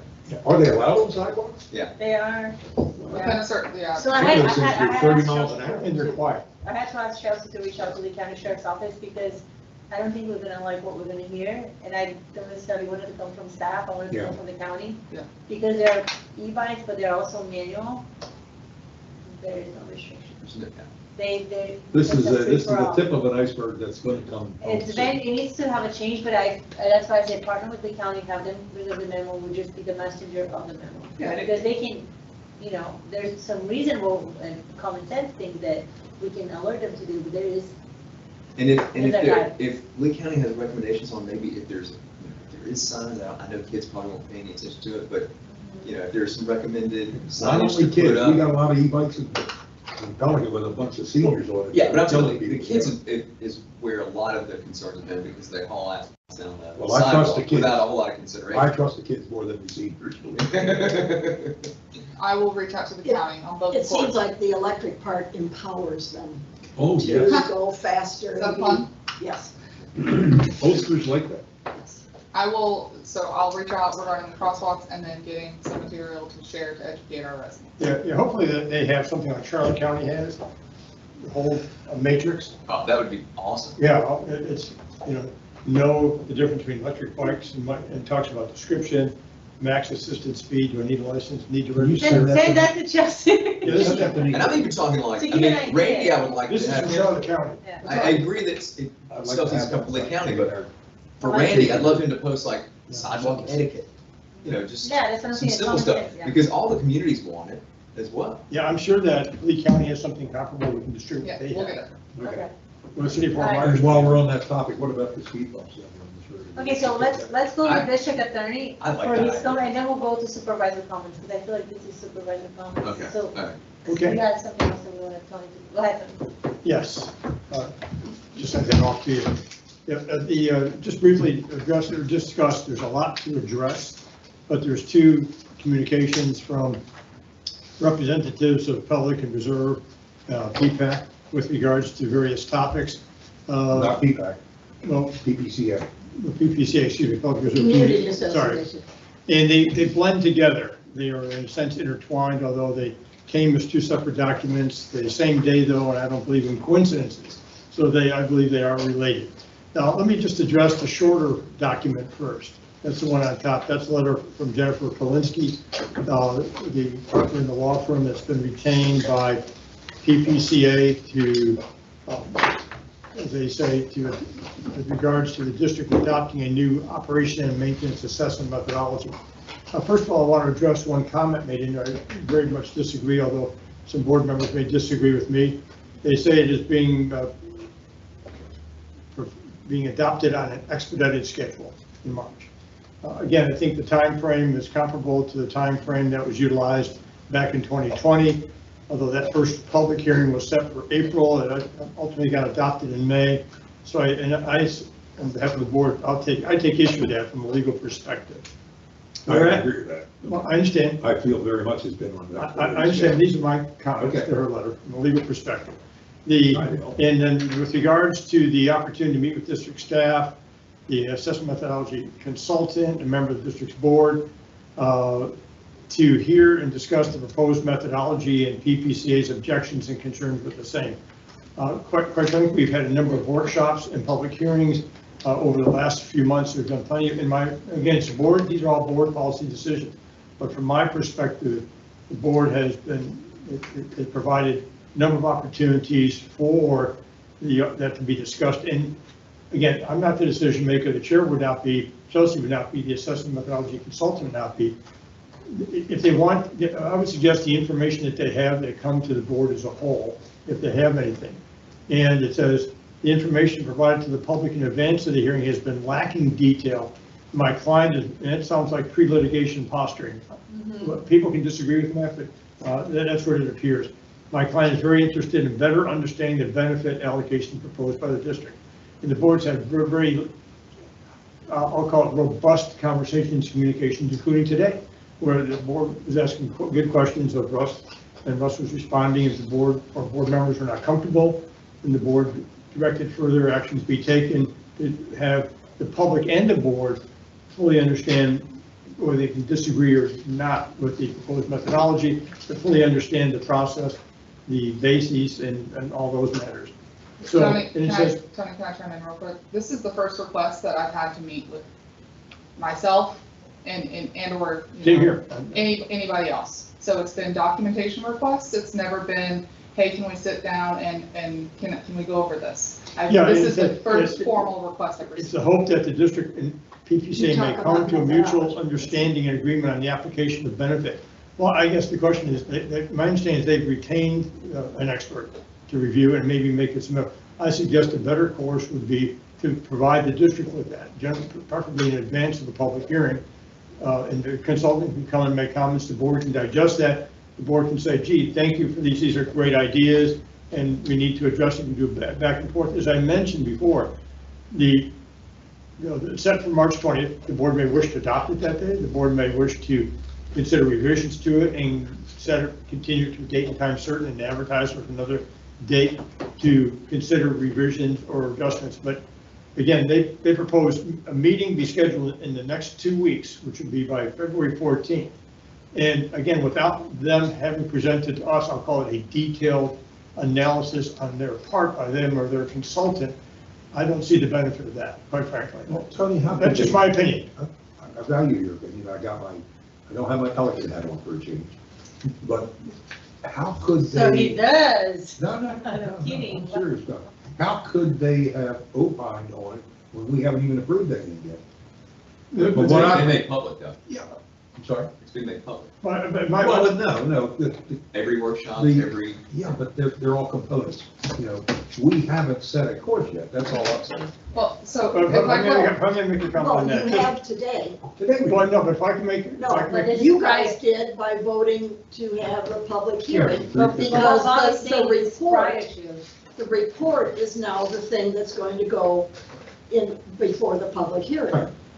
But what Bob was saying is So that yes, they today didn't have any information to say No, yes. they had snippets like y'all did, but we hadn't told us on what our fast forward, I don't know that we've got done yet, but I mean, how could they, Was that question to them?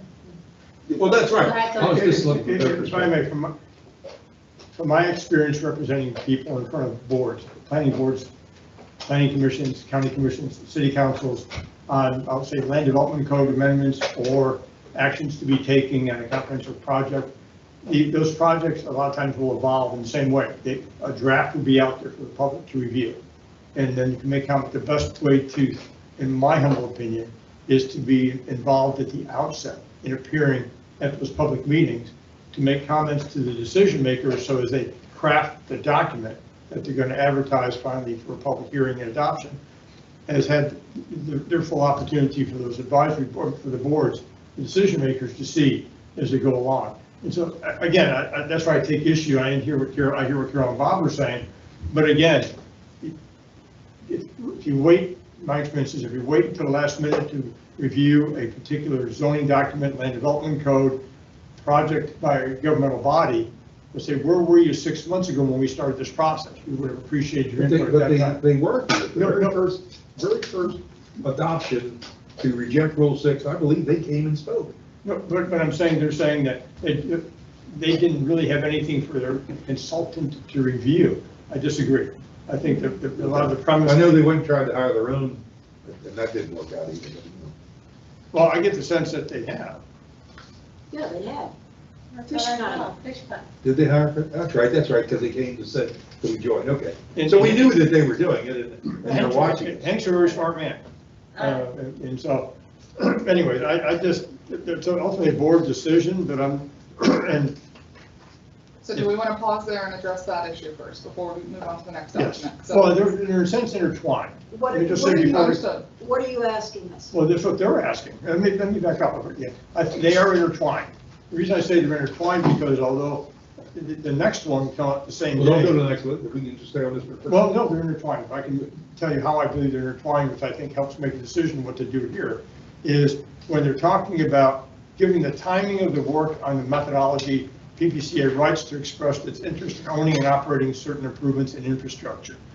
And then they go on to talk about their approaches, which are very, as we all know, these are not easily achieved short-term approaches or concepts.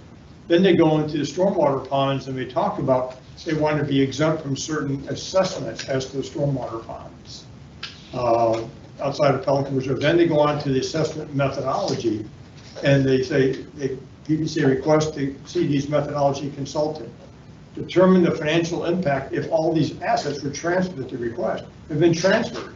What impact would that have on this methodology? So in a sense, they are intertwined. And so my suggestion is, again, from the standpoint of if the board wants to pursue, the board has total discretion. The board can say, okay, we will take them up on meeting and within 2 weeks with, let's see. Is there anything negative to doing that? My only question is the board has to make a decision. What are they really offering? Because why didn't they say, hey, here's a document we'd like you to look at and talk about and meet with the staff? So why don't you just follow up with them and ask them that question? Let them come to us and tell us what they want. Or please provide your analysis. Exactly. Well, I guess I'm looking at what's the negative if we have staff and Russ meet them. But we don't know And what this they're too. asking. Well, I don't know that they're asking anything. They're They're- kind of like me, they just like to understand. In all Make a candor, recommendation? Yeah. That if they wish to have a meeting, that have staff and their council, and then maybe we can get for more information and then have a schedule. It can be on Teams, it doesn't have to be in person, to waste Right. anybody's time. Try to get out of them what is they're interested. What are they looking for? Yeah, and then if somebody wants to be the point person on this, or if you want to wait and we can bring that back to you at the I next think meeting. your staff, Tony, Tony. their attorney, And just Russ. keep us out of it. You Well, want- collaboratively. I think it's premature to have Russ, No, not Well, Russ. he has to do the explaining of what. but we what's don't know proposed. what it is that they're well, wait a asking. minute, I guess I disagree at the risk of incurring the ire of some board members. What he's trying to achieve has been, is in his report, it's been in all the meetings, and it's in his That's why we don't memorandum. need him. And so if they have Hank Fishkind looking at that, then Hank can advise them what Russ is saying. Hank can tell them, Russ is crazy on this, Russ is way out of left field, or Russ is You doing can just something. relay the message. Or if it's just simply Pelican feels that this percentage of the assessment or how this is calculated should be different. And here's our Right, recommendation, rationale why. which is exactly why I said we have 30 days for, like Bob's question, like, look, if you have an issue with something, come back and say, look, hey, I don't agree with this. Is there an alternative? Or If can you- there's a legal reason that we don't want to have the meeting because of future possible pending litigation, I'm okay with it. I don't think. But if it's just at this point in time, and I'm not in their head, so I'm not sure what's going on, I've never met this guy and wouldn't know. But if he has generated questions, maybe Russ could answer those very easily, maybe not. But if they're looking for a foundation to have a lawsuit, then I'd say no. Which I think these two documents are set up for a lawsuit. in my humble Okay, opinion. then we may not want to do it. I mean, especially when you read the sentence about the intent is to avoiding protracted legal proceeding after its adoption. Okay, It really does with intent. well, that's a signal of, that is on their mind, and at So, least their council's mind, I'm From sorry. a management perspective, I would recommend, Tony and I, we've been communicating with them this entire time with public records requests, et Yes. cetera. That if a Very meeting, responsive to public records. if a meeting is requested, that staff and the attorney meet with them. Okay, I'm good with that. And I'm then, fine with We but would, I we would would say, I would extend that restrict, offer to any other resident. in this first meeting, well, what I would say is, if it's addressed to the methodology, I think it's perfectly in scope right now within time. You have 30 days, anything that has to do with conveyance or turning over Well, property. that's different. That's a longer burden. And I personally don't even agree with that. Yeah, I would suggest this not be signed by anybody in the board. No. As long as Because I even have the question where it's talking about road turnover and asset. It's very in line with, and I think there was a Stony comment Brook. about almost limiting the Attorney General's rendering on it. I can't remember exactly verbatim, but it's like, if they know something we don't know, because if they apples to apples with Stony Brook. They're way then- different. I'm Yeah. sorry, they're different facts. They are different factors. Well, a good example is, there was a question, and there's a dispute amongst the Stony Brook, Westinghouse District as to the actual ownership. Okay, so it's not apples to apples. Where in Pelican Reserve, the deeds are of record. Okay. I mean, they are, but. Apples to So my apples. point is, Yeah, anything, assessment methodology, I think is in scope. Let's have that conversation, let's figure out what they're. I'll work their with request- Chelsea on a nice response back to Ms. Polinsky then, to try to set it up in the next 2 weeks from now. Yeah, but again, I don't like Proceed playing, with caution. yeah, I don't like hiding the P. If they have a document, have an analysis, have a report, bring it to us early. I will tell you, now I'm going to speak as a resident of Pelican, they've had maybe 3 legal actions that they've done since I've been aware of. One was against Westinghouse for not getting all the money in. And that was a bust. They've been battered and beat up for spending resident money pursuing those issues. I don't think this is a slam dunk. I don't think there's any taste over there for litigation. I'll leave it at that. Because I'm pretty sure statute says that if you have to spend, I think, what is that, anything over $50,000, they have to have the resident say yes to it, right? Yeah, I don't That's know. very weird that you say that, Yeah. because the residents have a say, not your Yeah, board. and I think that the The residents historically have given what they want, Yeah. but they haven't been successful in this. Well, So that's- I sincerely believe, I could be wrong, Tony, that they're trying to get to it. I don't think it's so much about going to court, I think it's control. Well, that's part of the second page. That I No, understand. I Not the think- first page, I think that's. No, I think this is part of the first page too. Okay. I understand that. So the first page, we'll set up a meeting, Tony will respond within the next 2 weeks, and then we will report back to you on the February 20th board meeting. Yeah, and and as far as the multi-page letter asking the chairman to sign, saying you agree, it's not binding, but sign this. My Do you- advice is no. Do you want to talk about any of those items, or do you want to No. bring this as an No. item for consideration at I a don't future board want to meeting? say, no, if they, no, not for me. Fact findings, right. Exactly. Okay, Okay, what I would like, for my own knowledge, because I don't want to go into something blind, again, like we did with the chapter 6. Repeal, yeah. If it's even just for the board members to know, can Russ take out the roads, landscaping, and gatehouse. And based on the report that he gave us today, based on that, tell us what the effects would be. I don't think that's perfect. You could do that as part of, you could look at our budget right now and pull those numbers out yourself, or we, I mean. Well, staff I would will do that tell for you that prior to 2008, those three items were in the developer's hands. The community came over here and said, we would like the district to take road security and landscape. But that was, it started out there. Carol, if you want. Well, no, the community didn't come over and ask. Well, yes, the community, Can you no, provide her the the residents, PPAC. the residents. PPAC. PPAC asked- wasn't even for Carol.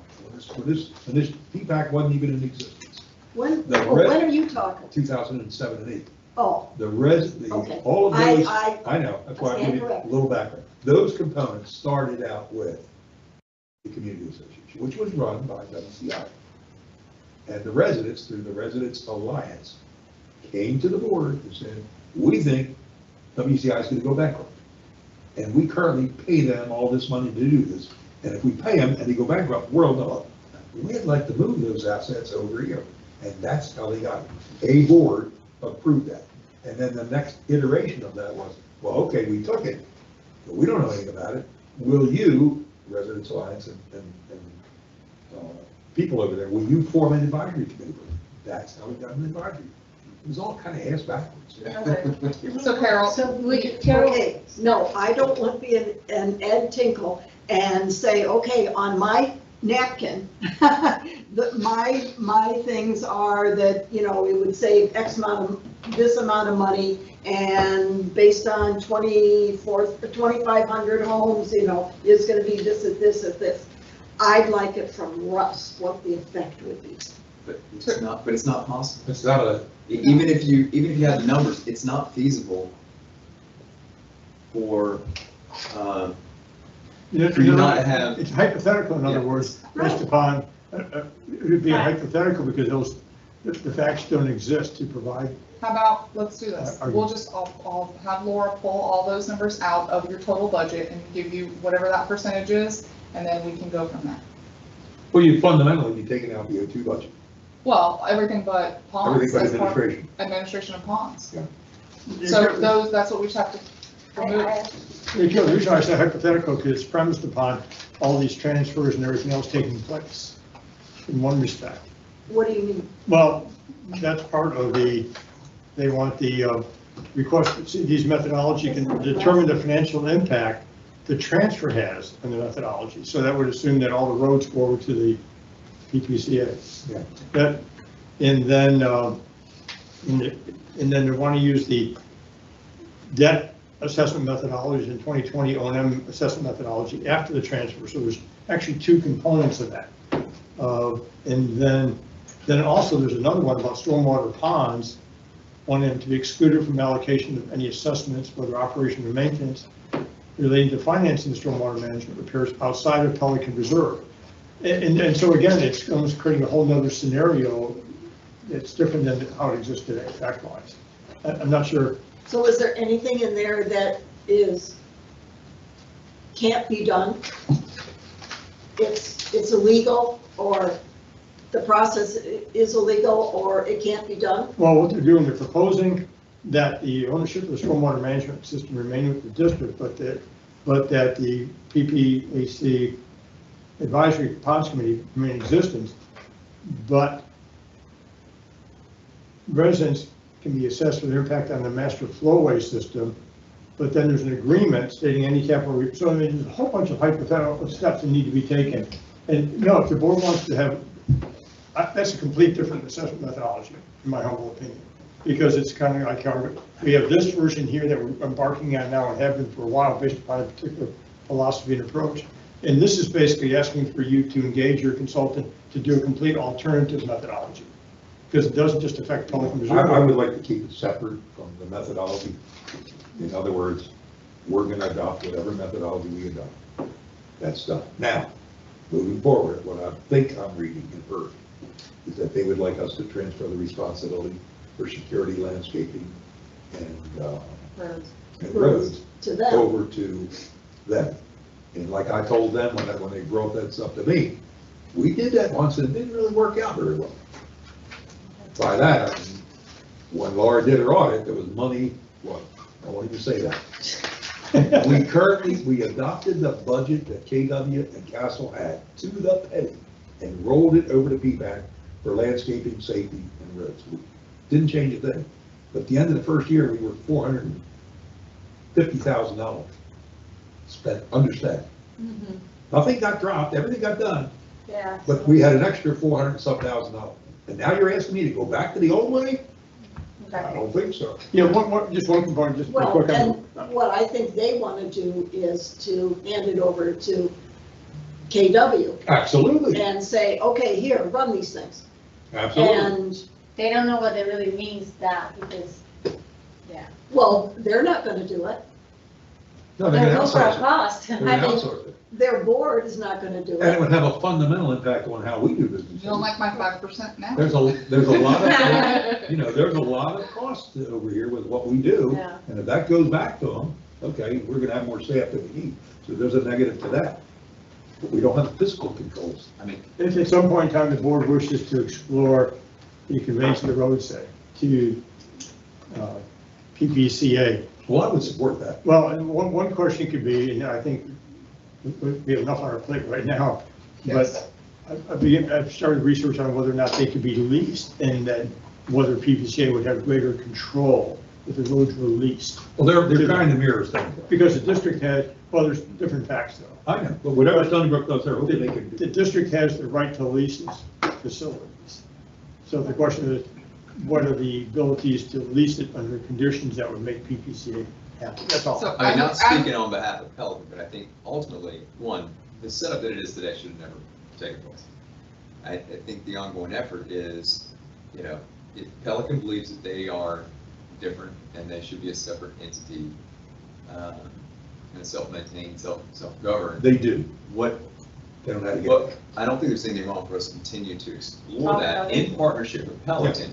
But our stance is we are all a part of Gateway District and we need to operate as one. And it's very difficult for us to tell one community that they're different than another community, even if they're. And I joke on the phrase one gateway because I don't really believe it is one gateway. You know, that's what we're. The problem is, I think it's just, So I if mean, you- even if it's feasible. We don't have to separate. There's no. if you want us, All right. at a future date, if you want us to, you know, further go into this, let us know, but in the meantime, And the the second, second part also is kind of alluding to an O and M. yeah. You know, they want to get back to that kind of. All right, so just pull it up for, Well, I think we. agenda management. Does anybody have any questions on agenda management? I don't know, again, I think that, I'll wait for supervisor.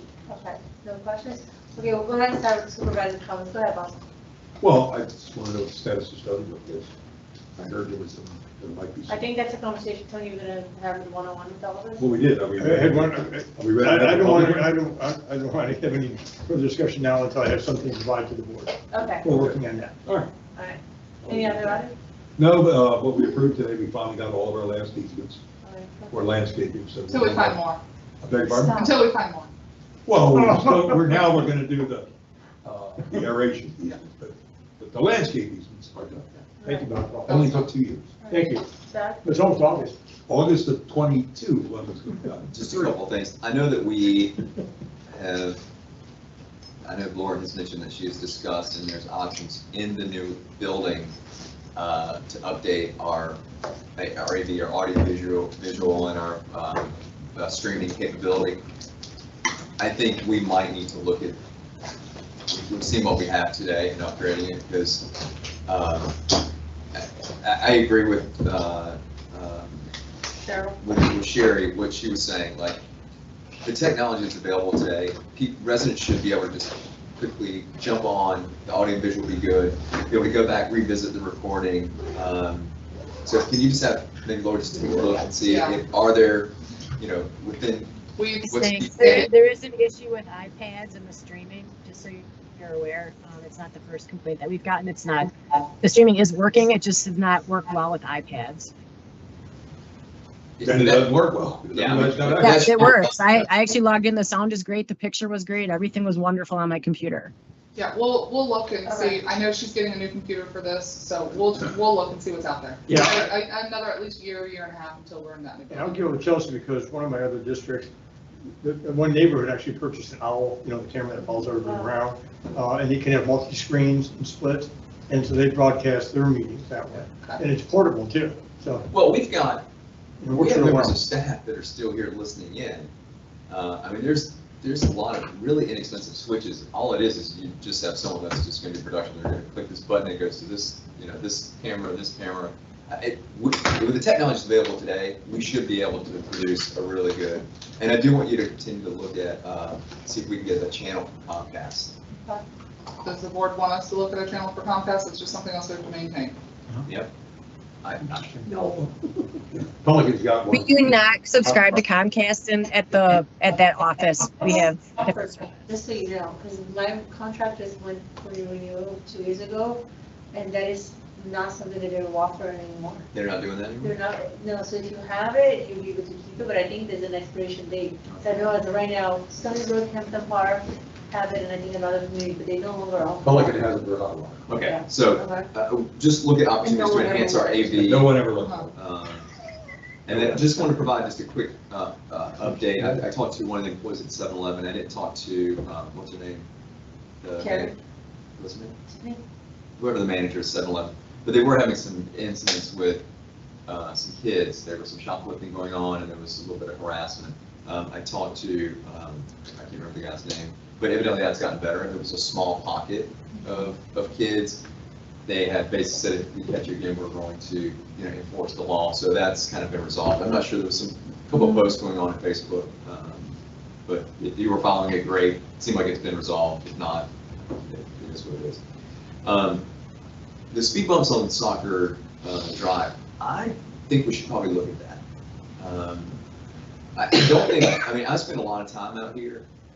I don't think speed is that big of an issue, but I do think people do take a little, sometimes it does get, some people go faster than I think they should. But that's something that we can do now, It's because low cost. we had an issue with Magnolia Lake South Valley. We have the rubber ones, we still have it in the closet. And they're, I think it was $400 for both, because for a road, you too. And you just literally stop and. We have to make sure it's okay to stop the trail, because it affects their response time. Yeah. That was. So I'd say let's Yeah, just and look that's into kind of- it. Yeah. And, I said before, there's I don't know if we're doing it, but there was a sheriff's vehicle parked during practices and games and the lights are on. No one parked on this side, on the side. Last Friday, they weren't there. It was wall to wall. And so, the parking is an issue, and even if, people are using the school, but the links are getting bigger. So I think if, it's great having the unit out there, but when they're not there, if there's people there, either we're gonna say, all right, we're just gonna let people park there, or we're gonna have to put something up to absolutely stop people, like a hedge, or just put Stones. some ropes, or some or something. And I do think it's an issue because it's not flat. So people, if you get the first person to park this way, it's great. Then everyone will park that Do way. you remember when But we hold used to on. have the ropes? We used Yeah, to, we like used- the rope, because Yeah, FPL and even easement. Tim put tape on. Yeah, no, it, when which I'm is talking what about shit. the FPL easement, we used to have, I have actually a Yeah, the picture. white with the chains. The white, we had the chain ropes all the way down, and it used to be here too, I'm talking 15 years ago, my kids would. But my point is, if you park parallel, it's great, but if one person parks up on the hill at an incline, they will all do it. And that's really dangerous when you're backing out with your kids. And it's so dark over there, and we don't have really sufficient lighting around that. On Soccer Drive, there's not lighting. Not when the lights get turned off. The street lights don't illuminate Soccer Drive. I think there's this light here, I have reported, I don't No, know if that's this light's beyond, working. but in the middle, so anyway, just. Have you seen the speed bump, either one of you, seen the speed bump at Pelican? Yeah, the hump, it's not bad. That's very good. That's- But it was 20 grand, that's. Yeah, we don't Yeah, have that's that. what I was thinking about, the ones We that are got, removable. we got Gateway Parks and Rec money, so we got like $5 grand. We got Unless you're willing to pay We got third. .5 of Pelican next year. Anyway, that's it for me. Carol? Thank you. Margaret Feinberg had sent us 2 emails talking about lake bank restorations. She sent pictures and stuff. Is this a full project type thing, or is this just a Patch repair. repair? Patch repair, and I did talk to Daniel about that, and I talked to Margaret as well. They just need a 4-inch. Which is wrong. They need rocks, but it's, JT actually mentioned this to me. There's very little rock, so we just need to go up and just add more rock, but those are the same exact locations. Are we gonna do it? Is Yeah, it on the it's- list, is it on the priority? We actually have the rock now, so that we're just gonna be able to try to cover up the mat again. Instead of having 6 inches of rock on it like it should, it probably got about 2 inches across the entire Yeah. pond. And Okay, The and then slope. since you're here, Stony Brook smell? That's not. Oh, That's not me. That's not you? Nope, that's utilities. The, Oh, utilities. the wow. report will be delivered in the next, at your next board meeting from the expert. That's perfect, okay. So you'll have his findings and his recommendations on what to do. Okay. That's all I got. Well, I don't have anything, the few items that I have, I think, Doug touched, and, Did the board want us to look at speed bumps on? I think so. Are you getting tired of Well, concrete first type on- things? First on South Trail. All I don't know think is, it's gonna be a problem. we put speed bumps in and it was nothing but a headache. So I think Where? they If it was should- anywhere else, I'd say no. Oh, I haven't heard anybody that complain. All right. So, About the speed bumps? Oh, the little ripples were Yeah. not good. Yeah. We got a lot of Everybody grief, complained. but the speed hump Humps, yeah, has it's different, been okay. very refreshing. But Chelsea, I did have one question for you. We talked a number of months ago about the document room, that was being going to be microfiche or something. So, Are we even Hot doing box? anything there? yeah, he wants everything scanned from the hot box. That's So- what we, I thought we said. We're slowly doing it. We just found, we're actually trying to clean out these drawers in here. There's still some accounts payable stuff that needs to be scanned, so, we're working slowly but surely through it, yes. Well, should we try to get a intern for the summer? No, That's, Okay. I would just rather hire it off and We have a talked about company be trying to- responsible. you said it's actually cheaper and quicker to outsource than it would be to even have. Yeah, but I just haven't heard any, I'd like to get progress. My goal, Bob, is to not take any paper to the new admin building, so I've got a year and a half until we're in there. Put it all in SharePoint, nobody will find it. all right, anything else? I agree. No? I moved to adjourn. All right. Thank you all. Thank I you. agree. I haven't forgotten, Chelsea, I am gonna call you for my tutorial. She was gonna give me a tutorial too. You can come I'm on telling down. you, we can just get, Tony sent me a Word document that I couldn't figure out how to print or edit or do anything. He said, "It used to be so easy with his Word."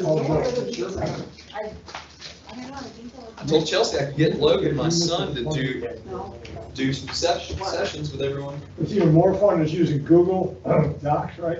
Oh, Google Docs are nuts. No, we don't play with Google Docs. We're Not anymore. What was it, you tried, we were doing that one, Bob, this No, year? all of them.